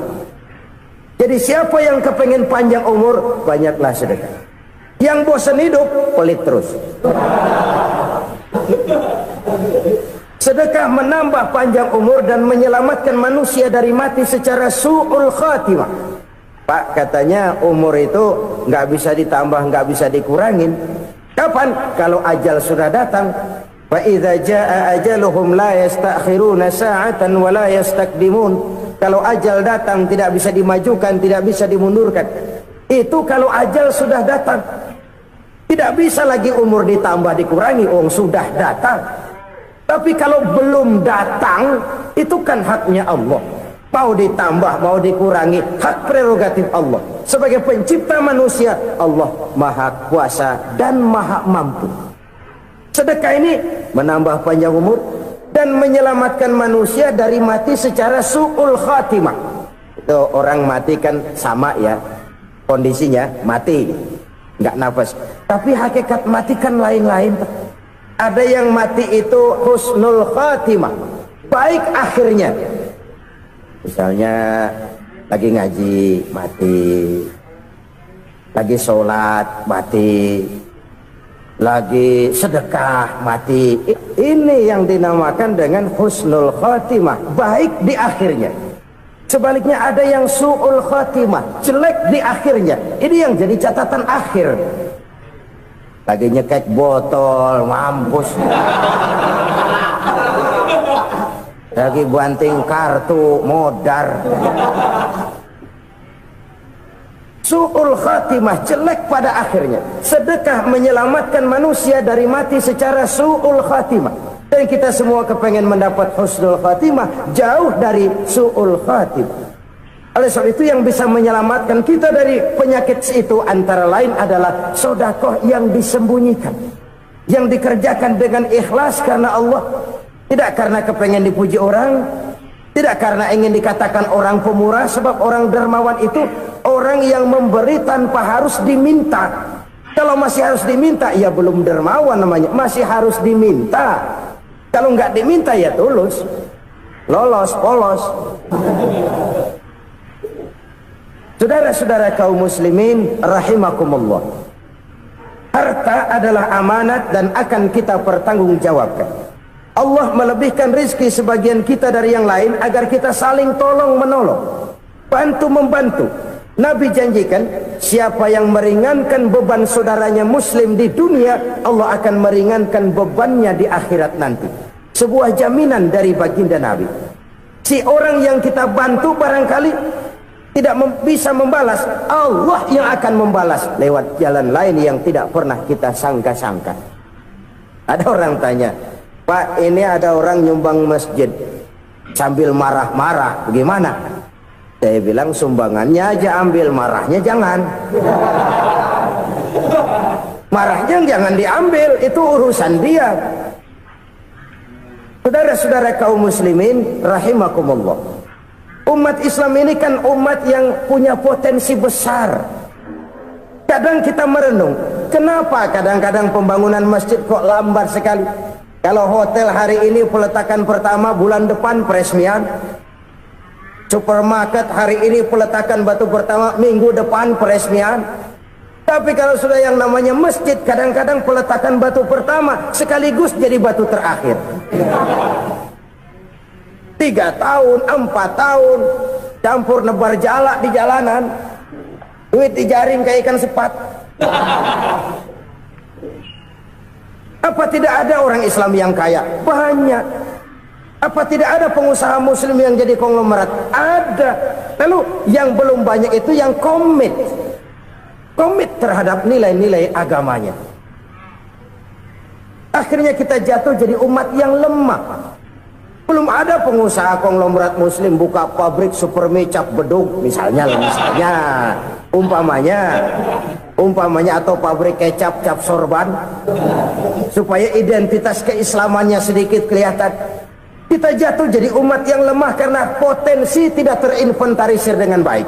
Kita ini ibarat kompor yang cuma matengin nasi orang lain. Potensi kita dimanfaatkan oleh orang lain. Ukhuwah Islamiyah kita baru terbatas kepada silaturahmi. Ukhuwah di bidang ekonomi kita lemah, ukhuwah di bidang kebudayaan kita lemah, apalagi ukhuwah di bidang politik kita lebih rapuh lagi. Padahal ukhuwah itu adalah totalitas kehidupan manusia, menyangkut ipolek sosbud, memerlukan nilai-nilai ukhuwah. Jadi oleh karena itu mari kita menyadari di dalam harta kita Walaupun kita yang cari, pergi pagi, pulang sore, peras keringat, banting tulang, di sana ada harta anak yatim. Di sana ada hak masjid. Di sana ada hak pesantren. Di sana ada hak jihad. Berbahagialah seseorang apabila dia oleh Allah dijadikan keran. Keran itu menyimpan air, tapi tidak untuk dirinya, tapi disalurkannya kepada mereka yang memang memerlukannya. Saudara-saudara kaum muslimin rahimakumullah, ini yang pertama. Jadi perbendaharaan surga adalah menyembunyikan sedekah. Orang lain nggak tahu, kita pun nggak pernah ngitung-ngitung. Kita anggap lewat begitu saja, padahal itu deposit akhirat. Satu. Yang kedua, perbendaharaan surga itu apa? Wa kitmanul musibah, menyembunyikan kesulitan. Kadang orang takut menghadapi kesulitan, tapi makin kita merenung, hidup ini kan sebenarnya urusan. Takut sama urusan, ya jangan hidup. Tandanya orang hidup itu kalau punya urusan. Urusan melupakan problem. Problem sering menimbulkan kesulitan. Kesulitan bukan untuk ditakuti, tapi untuk diatasi dan dicarikan jalan keluarnya. Siapa sih orangnya yang nggak pernah sulit-sulit? Makin tinggi status sosialnya, makin gede urusannya. Makin tinggi kualitas imannya, makin berat tingkat kesulitannya. Cuma memang yang namanya enak itu seperti pelangi. Biang lala itu nggak pernah di atas kepala kita, di atas kepala orang melulu. Lo sih enak lo, kata kita. Dia juga bilang yang enak kan lo. Pelangi itu nggak pernah di atas kepala kita. Kata tukang beca, aduh enak ya naik Mercy. Kata tukang beca, apa yang di dalam mobil Mercy? Aduh enak bener tukang beca, di jok ngeringkuk ngorok pulas bener. Saya kamar pakai AC, sejuk, tempat tidur sutra, empuk, alga, spring bed, gula kulik, nggak bisa pulas kalau belum minum Valium, belum tidur. Enak bener tukang beca, di jok ngorok nggak tahu wetan kulon. Si tukang beca bilang yang di Mercy enak, yang di Mercy bilang tukang beca enak. Inilah enak, nggak pernah di atas kepala kita, di atas kepala orang lain melulu enak itu. Nah, saudara-saudara, yang merupakan perbendaharaan surga itu orang yang bisa menyembunyikan kesulitan, baik pribadi ataupun rumah tangga. Nih terutama rumah tangga yang jadi soalnya. Kadang-kadang kita ini kalau senang, sebaliknya kalau senang kita diam, kalem aja, cuek. Banyak banget duit kita bawaan, diam aja udah. Malah ketemu orang takut. Tapi begitu susah, sekampung tahu. Padahal Nabi mengajarkan perbendaharaan surga itu menyembunyikan musibah, menyembunyikan kesulitan. Kalau enak, cerita sama orang-orang. Kalau nggak enak, rasain sendiri, tekan sendiri, atasin sendiri. Kita kan sebaliknya, tenang kita diam, asal lagi susah, paling tidak kita nyari teman buat cerita kesusahan. Siapa orangnya yang nggak pernah susah? Cuma soalnya bagaimana kita mengatasi kesusahan itu sendiri. Begitu juga misalnya kalau orang sudah berumah tangga, itu orang tuanya harus menjadi tempat dia cerita yang enak-enak saja. Yang nggak enak rasain berdua, selesaikan berdua, atasin berdua. Jangan dibalik. Asal senang diam, giliran susah saja. Maknya laporan. Terbalik. Bisa menjaga security informasi. Maka nama bayam keluar diam, malah seluitan. Enak amat lu makan daging ayam. Security informasi. Saudara-saudara kaum muslimin rahimakumullah, ujian yang terberat itu yang pernah diberikan kepada para nabi, para rasul, para aulia, para ulama. Makin tinggi keimanan, makin berat bentuk kesulitan. Ayo saya kemukakan satu contoh saja. Ada seorang nabi yang kaya, nabi kaya, namanya Nabi Ayub. Iblis kalau orang begini kan keki, ibadahnya rajin, kaya. Nih yang kayak begini susah digodain. Kalau ibadahnya rajin, miskin, kali bisa disogok. Sini imannya mantap, ibadahnya rajin, kaya, nabi lagi. Oh, tapi namanya iblis nggak kurang akal. Laporan, Tuhan, kenapa Les? Ya ini bahasa saya, bahasa Qurannya sih nggak gitu. Itu hambamu yang namanya Ayub, dia rajin ibadah cuma karena dikasih kaya aja. Coba kasih miskin dia, berhenti dia sembahyang. Ah, kamu bisa aja. Saya tahu Ayub itu hambaku yang ikhlas. Saya buktiin Tuhan, silahkan. Dibuktiin lah, iblis turun ke alam ini. Yang mula-mula dia lakukan, dia rusak sawah ladang Nabi Ayub. Dia binasakan binatang ternak Nabi Ayub. Sehingga dalam waktu singkat, jatuhlah Nabi Ayub dari orang paling kaya jadi orang paling miskin. Beliau masih ibadah di mihrab dalam masjid. Datang iblis. Saudara Ayub, ya, lagi ngapain? Ibadah. Nyembah Allah, nyembah Allah. Oh, percuma. Kenapa? Tuhan yang ente sembah nih, dia udah bikin miskin ente. Sawah ladang ente hancur lebur, binatang ternak binasa. Sekarang ente jadi orang paling miskin. Ngapain nyembah Tuhan kayak begitu? Tekor. Udah berhenti dah ibadah, berhenti ibadah. Ini iblis sama Tuhan laporannya lain, yang dikerjakan kepada Nabi Ayub juga lain. Benar begitu iblis kata Nabi Ayub? Iya, sawah ladang saya habis, buras. Binatang ternak saya binasa, binasa. Saya miskin, bangpak. Apa jawab Nabi Ayub?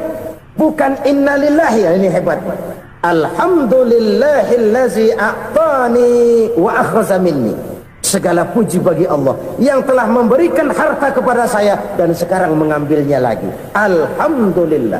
Allah yang ngasih, Allah yang ambil. Itu mah urusan Allah. Iblis cuman ibadah jalan terus, sujud lagi Nabi Ayub. Iblis seleher gondok banget. Dasar Nabi nggak mempan dia apa-apain. Miskin malah alhamdulillah. Allah yang ngasih, Allah yang ambil. Jadi kalau kita tidak komit, kita tidak terikat kepada kaya, miskin, senang, susah, apa yang bisa bikin kita susah? Jadikan kekayaan, kemiskinan, jadikan senang, susah sebagai anak buah yang bisa kita atur. Jangan kekayaan ngatur kita, jangan kemiskinan ngatur kita. Kita yang harus mengatur mereka. Senang, susah, kaya, miskin, bahagia, sengsara, jadikan itu anak buah yang bisa kita atur. Kalau sekarang kita kaya, lain saat boleh jadi kita miskin, semiskin-miskinnya. Allah yang ngasih, Allah yang ambil. Tenaga mana yang bisa menghalangi? Ibadah jalan terus. Iblis makin gondok. Dasar Nabi loh. Akhirnya apa? Nabi Ayub dikerjain, diberikan penyakit. Demikian fatal penyakitnya. Bayangin, udah miskin sakit. Masya Allah. Miskin sakit. Sakitnya nggak lama, kira-kira 16 tahun. Istrinya 3, 2 mental minta ceraiin. Ngerawatin laki bengek begini. Senang belum tentu, susah udah pasti nih. Cerai aja, cerai dah. Cerai. Tinggal satu Siti Rahmah yang setia menemani beliau. Sesetia-setianya hati perempuan. Satu saat Siti Rahmah bilang, "Bang, iya, abang kan Nabi bang. Lalu namanya Nabi kan doanya jarang meleset bang. Maksud kamu minta kenapa sih sama Tuhan biar abang sembuh baik dah bang?" Siti Rahmah, iya. Saya sakit berapa tahun sih dah? 16 tahun bang. Sebelum ini saya sehat berapa tahun? Ya kira-kira 60 tahun bang. Nah coba ente banding-bandingin Rahmah. Saya dikasih sehat 60 tahun, dikasih sakit 16 tahun. Sudah nggak sabar mau doa kepada Allah minta sembuh. Saya malu kepada Allah. Diuji dengan yang luar biasa seperti ini, tidak mengganggu stabilitas kehambaannya. Dia tetap menghamba kepada Allah Subhanahu wa ta'ala.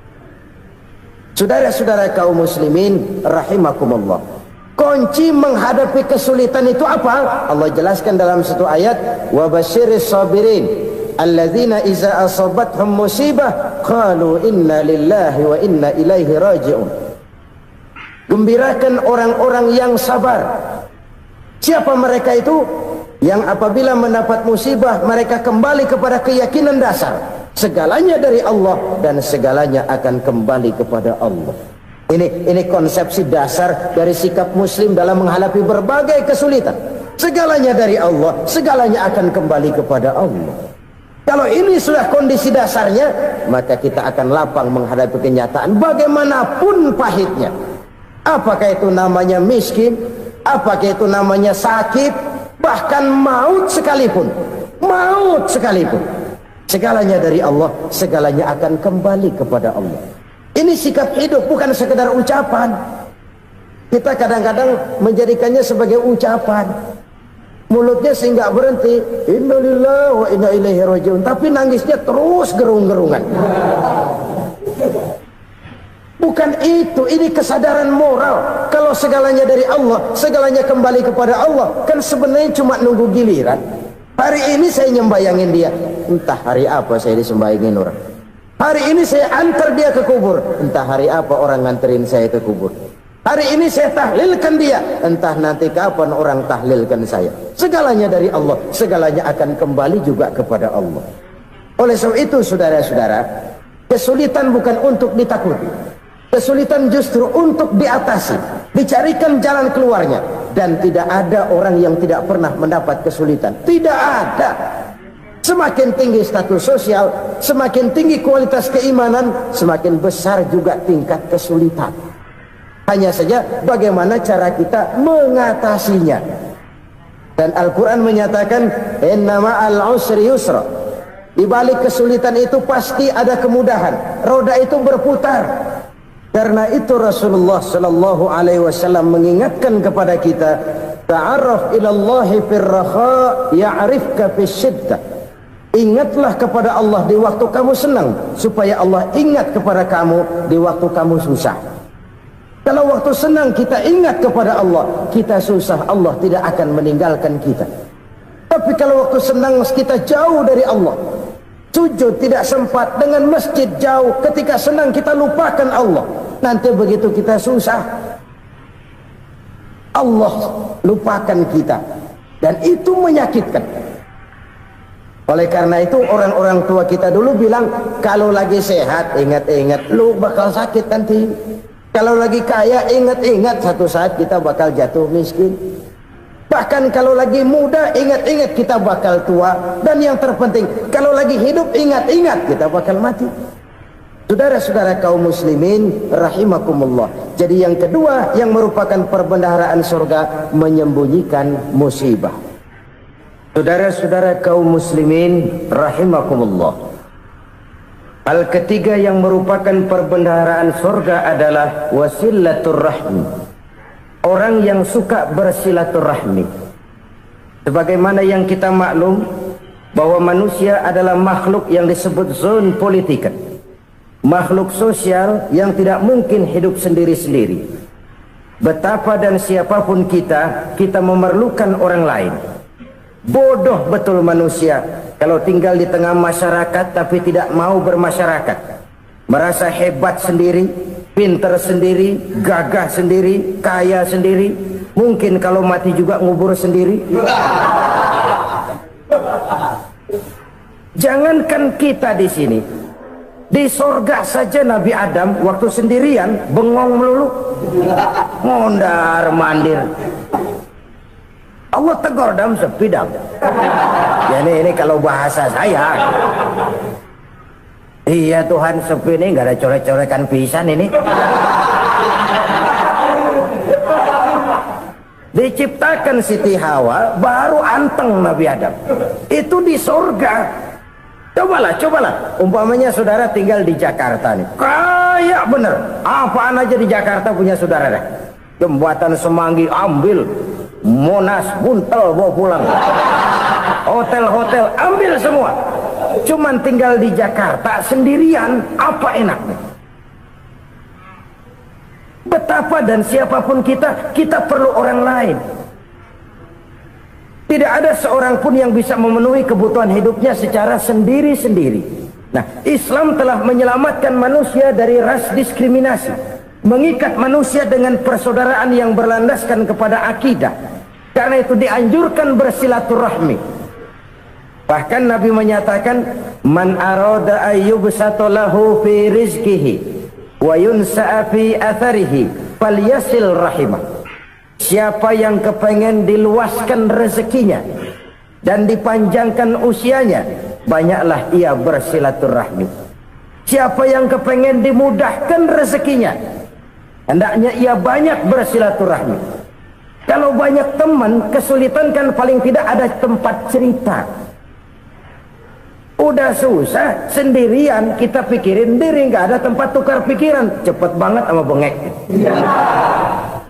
Dilawan sendiri. Nah, secara makro kita bisa berkata, tidak mungkin ada kemenangan kalau tidak ada kekuatan.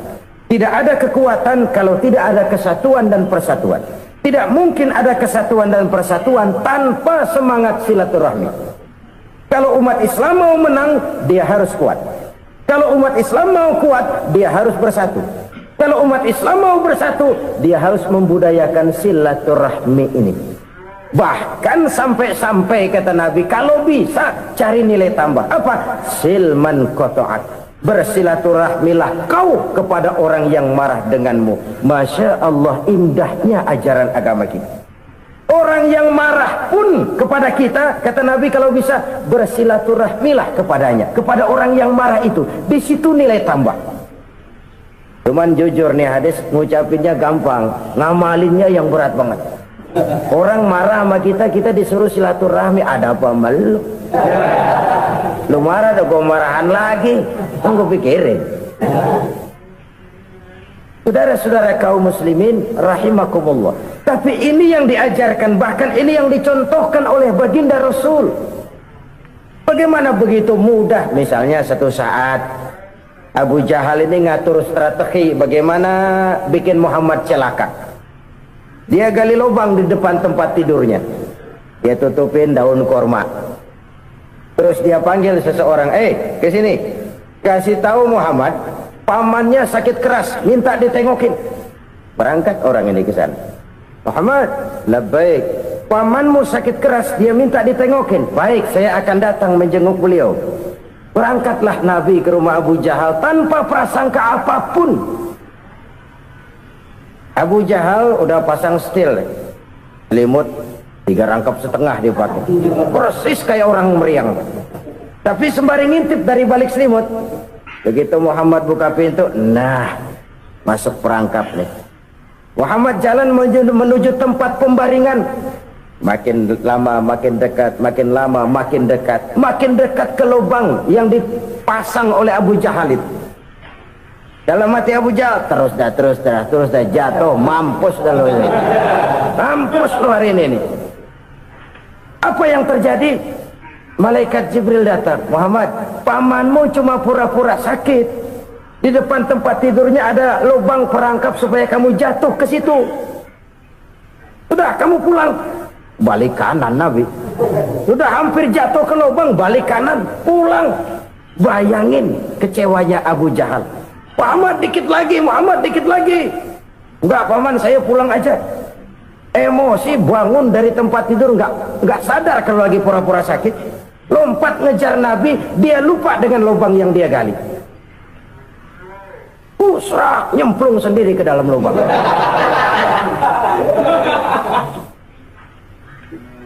Nabi terus berlalu. Ini terjadi keanehan. Jatuh ke lubang yang dia gali itu sebenarnya nggak terlalu dalam ya, antara 3-4 meteran lah. Tolong saya jatuh ke lubang ini. Datanglah pelayan-pelayannya itu. Angkat saya dari sini. Oh, yang ngulurin tambang. Satu gulung, belum juga nyampe itu tambang. Kurang, beli lagi ke warung. Sambung, ulur lagi, nggak juga bisa sampai. Wah, ini kerjaan Muhammad ini.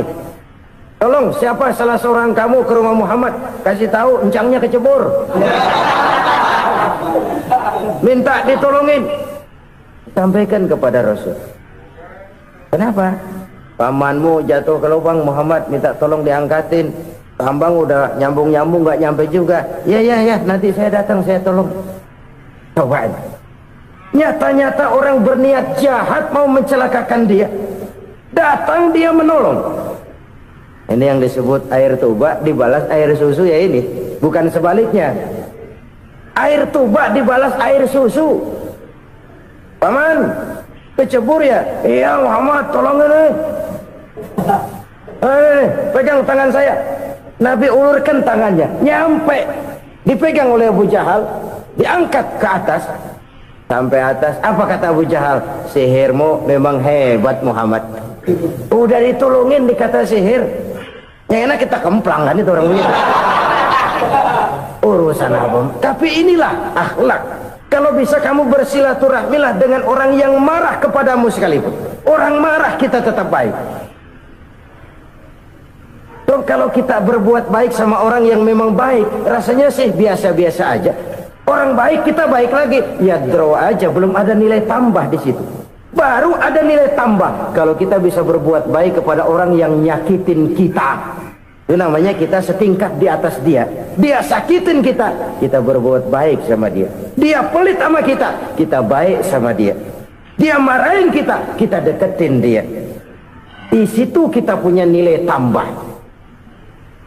Jadi siapa yang ingin diluaskan rezekinya, kata Nabi, dan dipanjangkan umurnya, hendaklah ia banyak-banyak bersilaturahmi. Sederhana sebenarnya silaturahmi, tapi silaturahmi membangkitkan semangat kesatuan dan persatuan. Kesatuan dan persatuan melahirkan kekuatan. Dalam matematika 1 ditambah 1 pasti 2. Tapi di tengah masyarakat, 1 orang takut ditambah 1 orang takut, hasilnya jadi 2 orang setengah berani. Kenapa setengah berani? Karena udah berdua. Tadi pan takut sendirian, kalau dia kumpul turu-turu takutlah jadi berani. Kita yang lemah, kita yang tidak berdaya, kita yang miskin, kalau mau kompak bersatu, apa yang nggak bisa kita kerjain? Apalagi tinggal di kota besar, pilihan cuma 2. Bertahan atau minggir. Bertahan atau minggir. Untuk bisa bertahan harus mampu bersaing. Untuk mampu bersaing harus punya keahlian. Keahlian harus ditunjang dengan pendidikan, ditambah oleh kekompakan sebagai umat. Udah miskin mencar mulu, orang injak kita. Orang nggak pandang urusan apa malu. Oleh karena itu silaturahmi pada hakikatnya merupakan ruh dari ukhuwah yang diajarkan oleh agama kita. Bagaimana Islam menyelamatkan masyarakat manusia dari ras diskriminasi, mengikat manusia, dan tidak ada persaudaraan yang lebih indah selain persaudaraan yang diikat dengan nilai-nilai akidah. Sepanjang orang di jalan Allah, itulah saudara kita. Keluar dia dari jalan Allah, selesailah persaudaraan sampai di situ. Karena itu, kalau ingin menyimpan sesuatu di surga, banyaklah bersilaturahmi. Datang ke rumah ini, datang ke rumah itu, dan lain sebagainya. Itu simpanan kita di akhirat nanti. Ini yang ketiga. Saudara-saudara, yang keempat, perbendaharaan surga itu apa? Wa qawlu la hawla wa la quwwata illa billah. Ucapan la hawla wa la quwwata illa billah. Ibadah kan ada yang berat, modalnya besar. Bangun masjid berat, modalnya besar. Bangun rumah sakit berat, modalnya besar. Ada ibadah yang berat tapi modalnya ringan. Misalnya puasa.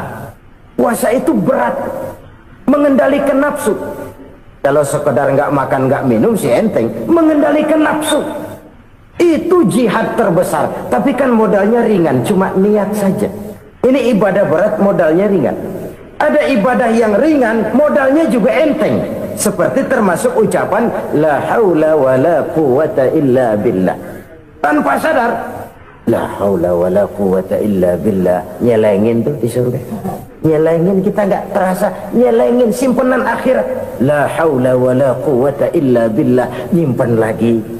Kaget, la haula wa la quwwata illa billah, nyimpan lagi, banyak simpenan.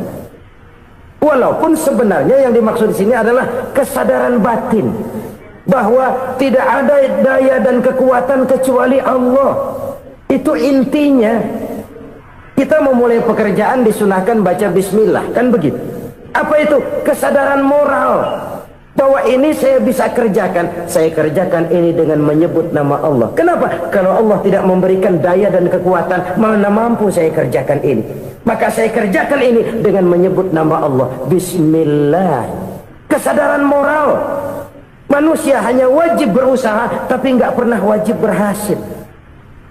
Banyak hal-hal yang kalau kita renungkan secara rasio nggak mungkin, tapi jadi kenyataan. La haula wala quwata illa billah. Tidak ada daya dan kekuatan kecuali bagi Allah semata.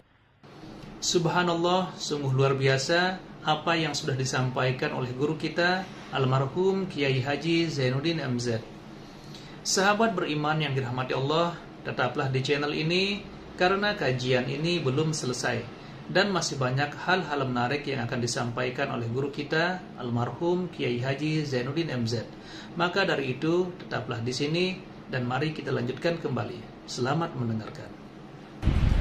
Kesadaran moral akan kelemahan dan keterbatasan makhluk bernama manusia. Kadang kita kagum dengan otak, tapi kita sering lupa sama yang bikin otak. Padahal bagaimanapun hebatnya otak, yang bikin otak pasti lebih hebat dari otak. Nggak percaya, silahkan otak-otakan. Inilah kecenderungan. Kita kagum dengan pesawat-pesawat mutakhir, bukan main, besi gede banget terbang itu. Alangkah hebatnya. Lalu apa yang bikin otak tidak lebih hebat dari itu semua? Kita puji laut, apa yang bikin laut tidak lebih hebat dari laut itu? La haula wala quwata illa billah. Tidak ada daya dan kekuatan kecuali Allah. Apa yang bisa kita lakukan kalau tidak karena daya dan kemampuan yang diberikan oleh Allah kepada kita? Lahirlah sikap tawadu, rendah hati, tidak melonjak menjadi angkuh dan sombong, sadar akan kelemahan dan keterbatasan diri sebagai makhluk yang diciptakan oleh Allah Subhanahu wa taala. Jadi satu sisi ini ucapan yang berpahala, la haula, jadi wiridan. Pada sisi lain ini kesadaran moral, sikap mental, kesadaran batin bahwa yang punya daya dan kekuatan itu cuma Allah. Kita nggak pantas untuk sombong, sebab sombong itu pakaiannya Allah. Kita nggak sedang pakai pakaian Allah, kegedean. Dan makin kita renungi, makin terbentur. Apa sih yang bisa kita sombongin?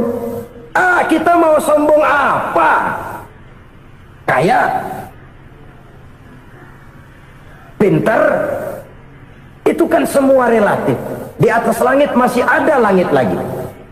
Jadi oleh karenanya, marilah kita menyadari. Manusia hanya wajib berusaha, tapi tidak pernah wajib berhasil. Yang berusaha saja tidak wajib berhasil, apalagi yang tidak berusaha. Islam bukan agama orang pemalas yang selesai sholat lalu enggelohom, enggelenggem ayem-ayem. Tapi Islam bukan agama orang sombong yang setelah berusaha lalu tidak memerlukan Allah. Kita bisa saja bikin proyeksi, tahun sekian kita bakal panen besar menurut perhitungan otak. Tapi ada kejadian lain. Apa? Tikus ngambek. Habis itu dimakanin tikus, panen gagal.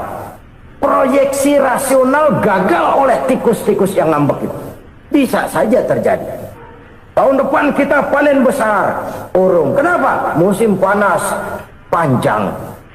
Nah, sekarang ini koran-koran bikin berita musim mengalami penyelewengan. Bukan cuma manusia yang nyeleweng sekarang. Musim pakai nyeleweng. Mestinya kan musim hujan udah selesai, masih hujan-hujan juga. Musim.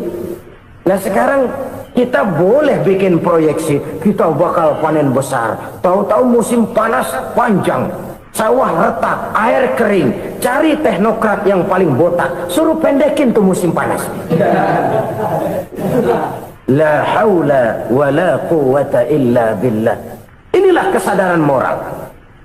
Saudara, saya teringat satu saat ada seorang konglomerat. Umurnya ya kira-kira 70-an. Satu saat dia ditanya oleh wartawan, "Pak, umur Bapak berapa sih?" Ya paling 10 tahun. 10 tahun? 10 tahun. Anak bapak berapa orang? Satu saja? Satu. Harta bapak berapa? Ya paling-paling bangsa 7 juta kali. 7 juta? Iya. Pak, kenapa bapak bohongi saya? Bapak punya buku biografi, koran-koran, majalah-majalah banyak memuat cerita riwayat hidup bapak. Saya tahu umur bapak 70. Kenapa bilang cuma 7 tahun? Saya tahu anak bapak 8. Kenapa cuma bilang 1? Saya tahu harta bapak miliaran, mungkin triliunan, pabrik di mana-mana, bank di mana-mana. Kenapa bilang uang bapak cuma 7 juta? Nah, kata si konglomerat tadi, kamu benar nak, kamu benar. Umur saya kalau jumlahnya memang 70 nak. Cuman ingat-ingat saya, baru 7 tahun terakhir ini saya sujud. Baru 7 tahun terakhir ini saya berusaha dekat dengan Allah. Saya laksanakan perintahnya, saya jauhi larangannya. 7 tahun inilah rasanya yang ada nilainya di hadapan Allah. Yang 63 tahun matong, kelabu, kelem umur gue. Habis untuk maksiat, untuk munkarat. Maka ketika ditanya tadi, umur saya 7 tahun itu. Oh begitu Pak. Oh iya. Lalu anak Pak, anak bapak kan 8. Kenapa bilang cuma 1? Nah, kalau jumlah hitungannya memang anak saya 8. Tapi dari 8 orang ini rasanya cuma 1 nih yang bakal jadi buah hati, belahan jantung, pelanjut cerita, penerus sejarah, bakal jadi anak soleh yang akan mendoakan saya. Cuman 1 rasanya anak saya nih yang bakal jadi buah hati saya, besar-besaran saya, yang akan mendoakan di kubur saya, yang akan mendoakan di akhirat saya. Yang 7 orang mana? Masya Allah, yang 1 tenggeng, yang 1 nyekek botol melulu, yang 1 nggak karu-karuan. Makanya saya bilang 1 anak saya yang akan bisa mendoakan saya. Oh begitu Pak. Iya. Nah, harta Pak, harta bapak kan triliunan, pabrik bapak di mana-mana, uang bapak hampir di tiap bank-bank besar. Kenapa bilang cuma 7 juta? Betul kau nak. Harta saya kalau jumlahnya memang miliaran, triliunan mungkin. Tapi yang saya ingat baru 7 juta tuh yang saya belanjakan di jalan Allah. Saya nyumbang masjid, saya santuni yatim piatu, saya bantu pembangunan pesantren, saya bantu pembangunan rumah sakit Islam. Itu yang akan saya bawa pulang ke akhirat, yang 7 juta itu. Yang triliunan itu nanti akan diperebutkan oleh anak-anak saya sebagai waris saya. Jadi harta saya 7 juta itu yang bakal nemenin saya di akhirat, yang akan saya bawa pulang jadi teman saya. Saudara-saudara kaum muslimin, jangan-jangan orang tua itu adalah kita-kita ini. Jangan-jangan kita-kita ini adalah orang tua itu. Jangan-jangan itu potret dari diri kita masing-masing. Dari sekian umur yang diberikan Allah, berapa tahun yang ada nilainya di hadapan Allah? Dari sekian anak-anak yang merupakan amanah, berapa yang akan mendoakan kita sebagai orang tuanya menjadi anak soleh? Dari sekian banyak harta yang diberikan Allah, berapa yang akan kita bawa pulang menghadapnya nanti, yang kita belanjakan di jalan Allah? Ini sebuah potret kehidupan. Karena itu kita kembali kepada la haula wa la quwwata illa billah. Kita wajib berusaha, kita wajib berikhtiar. Selebihnya segala daya dan kekuatan hanya milik Allah saja semata-mata. Satu kesadaran batin dari setiap pribadi muslim. Setelah ia berusaha dan berikhtiar, ia menyerahkannya kepada Allah Subhanahu wa ta'ala. Jadi satu sisi ini merupakan wiridan ucapan yang mengandung pahala, pada sisi lain ini merupakan sikap batin dari seorang muslim di dalam ia menghadapi realitas kehidupan ini. Saudara-saudara kaum muslimin rahimakumullah, kalau ini kita jadikan satu basis kehidupan, maka ini akan menyelamatkan manusia dari kemungkinan tergelincir menjadi orang yang lupa diri dan lupa darat. Sebab itu Imamul Ghazali berpesan, jadidis safinah fa innal bahra amiq, wa khuziz zad fa inna safara ba'id, wa khaffifil hamla fa innal hamla sadid. Perbarui selalu kapalmu karena lautan sangat dalam. Bawa bekal yang banyak karena perjalanan ini sangat jauh. Ringankan beban karena kebanyakan beban akan menyakitkan. Alangkah indah kalimat ini, alangkah dalam makna yang terkandung di sana. Perbarui selalu kapalmu karena lautan sangat dalam. Apa artinya ini? Jaga mentalmu baik-baik. Pelihara imanmu baik-baik karena hidup penuh cobaan seperti lautan. Kita kalau berlayar di lautan kan kadang-kadang tenang, angin bertiup sepoi-sepoi basah. Jika malam datang, bintang gemintang bertabur menghias cakrawala. Rembulan memantulkan sinarnya dengan indah. Dalam keadaan begitu berlayar enak. Tapi lain saat ombak menggunung, halilintar menyambar, angin topan bertiup. Berapa banyak sudah saudara-saudara kita yang tenggelam di lautan dunia tanpa sadar bahwa dia belum sampai kepada pantai yang akan dituju. Berapa banyak sudah saudara-saudara kita yang tenggelam di lautan dunia ini tanpa sempat bangkit lagi. Dia menyangka sudah sampai kepada tujuannya. Hati-hati kapal jangan sampai bocor karena lautan sangat dalam. Iman ini jaga baik-baik karena hidup penuh dengan ujian. Wa khuzizat fa inna safara ba'id. Bawa bekal yang banyak karena perjalanan sangat jauh. Saudara mau ke Bandung, bawa duit. Saudara mau ke Surabaya, banyakkan lagi duitnya. Saudara mau ke Mekah, gepokan, iketan tuh duit nggak lembaran lagi. Makin jauh perjalanan, makin banyak bekal yang harus kita bawa. Kalau saudara dari Jakarta mau ke Surabaya, kagak bawa duit berangkat juga, itu sih bukan berani namanya, nekat. Sampai Surabaya belum tentu, sengsara di jalan udah pasti. Kenapa? Nggak bawa bekal berangkat. Sama juga kita nih, misalnya belum sempat sembahyang, mati. Waduh, berani banget orang. Belum punya bekal, mati. Sengsara di jalan. Atau bekal tidak cukup. Dari Jakarta saudara mau ke Surabaya, bawa duit 500 perak. Paling jauh Cikampek nyampenya itu. Paling jauh itu. Antara jauhnya perjalanan dengan bekal yang saudara bawa tidak seimbang. Hidup ini perjalanan panjang. A walking tour. Dimulai dari alam arwah. Sebelum jasad diciptakan, roh diciptakan lebih dulu. Dari situ pindah ke alam rahim. Dari alam rahim pindah ke alam dunia.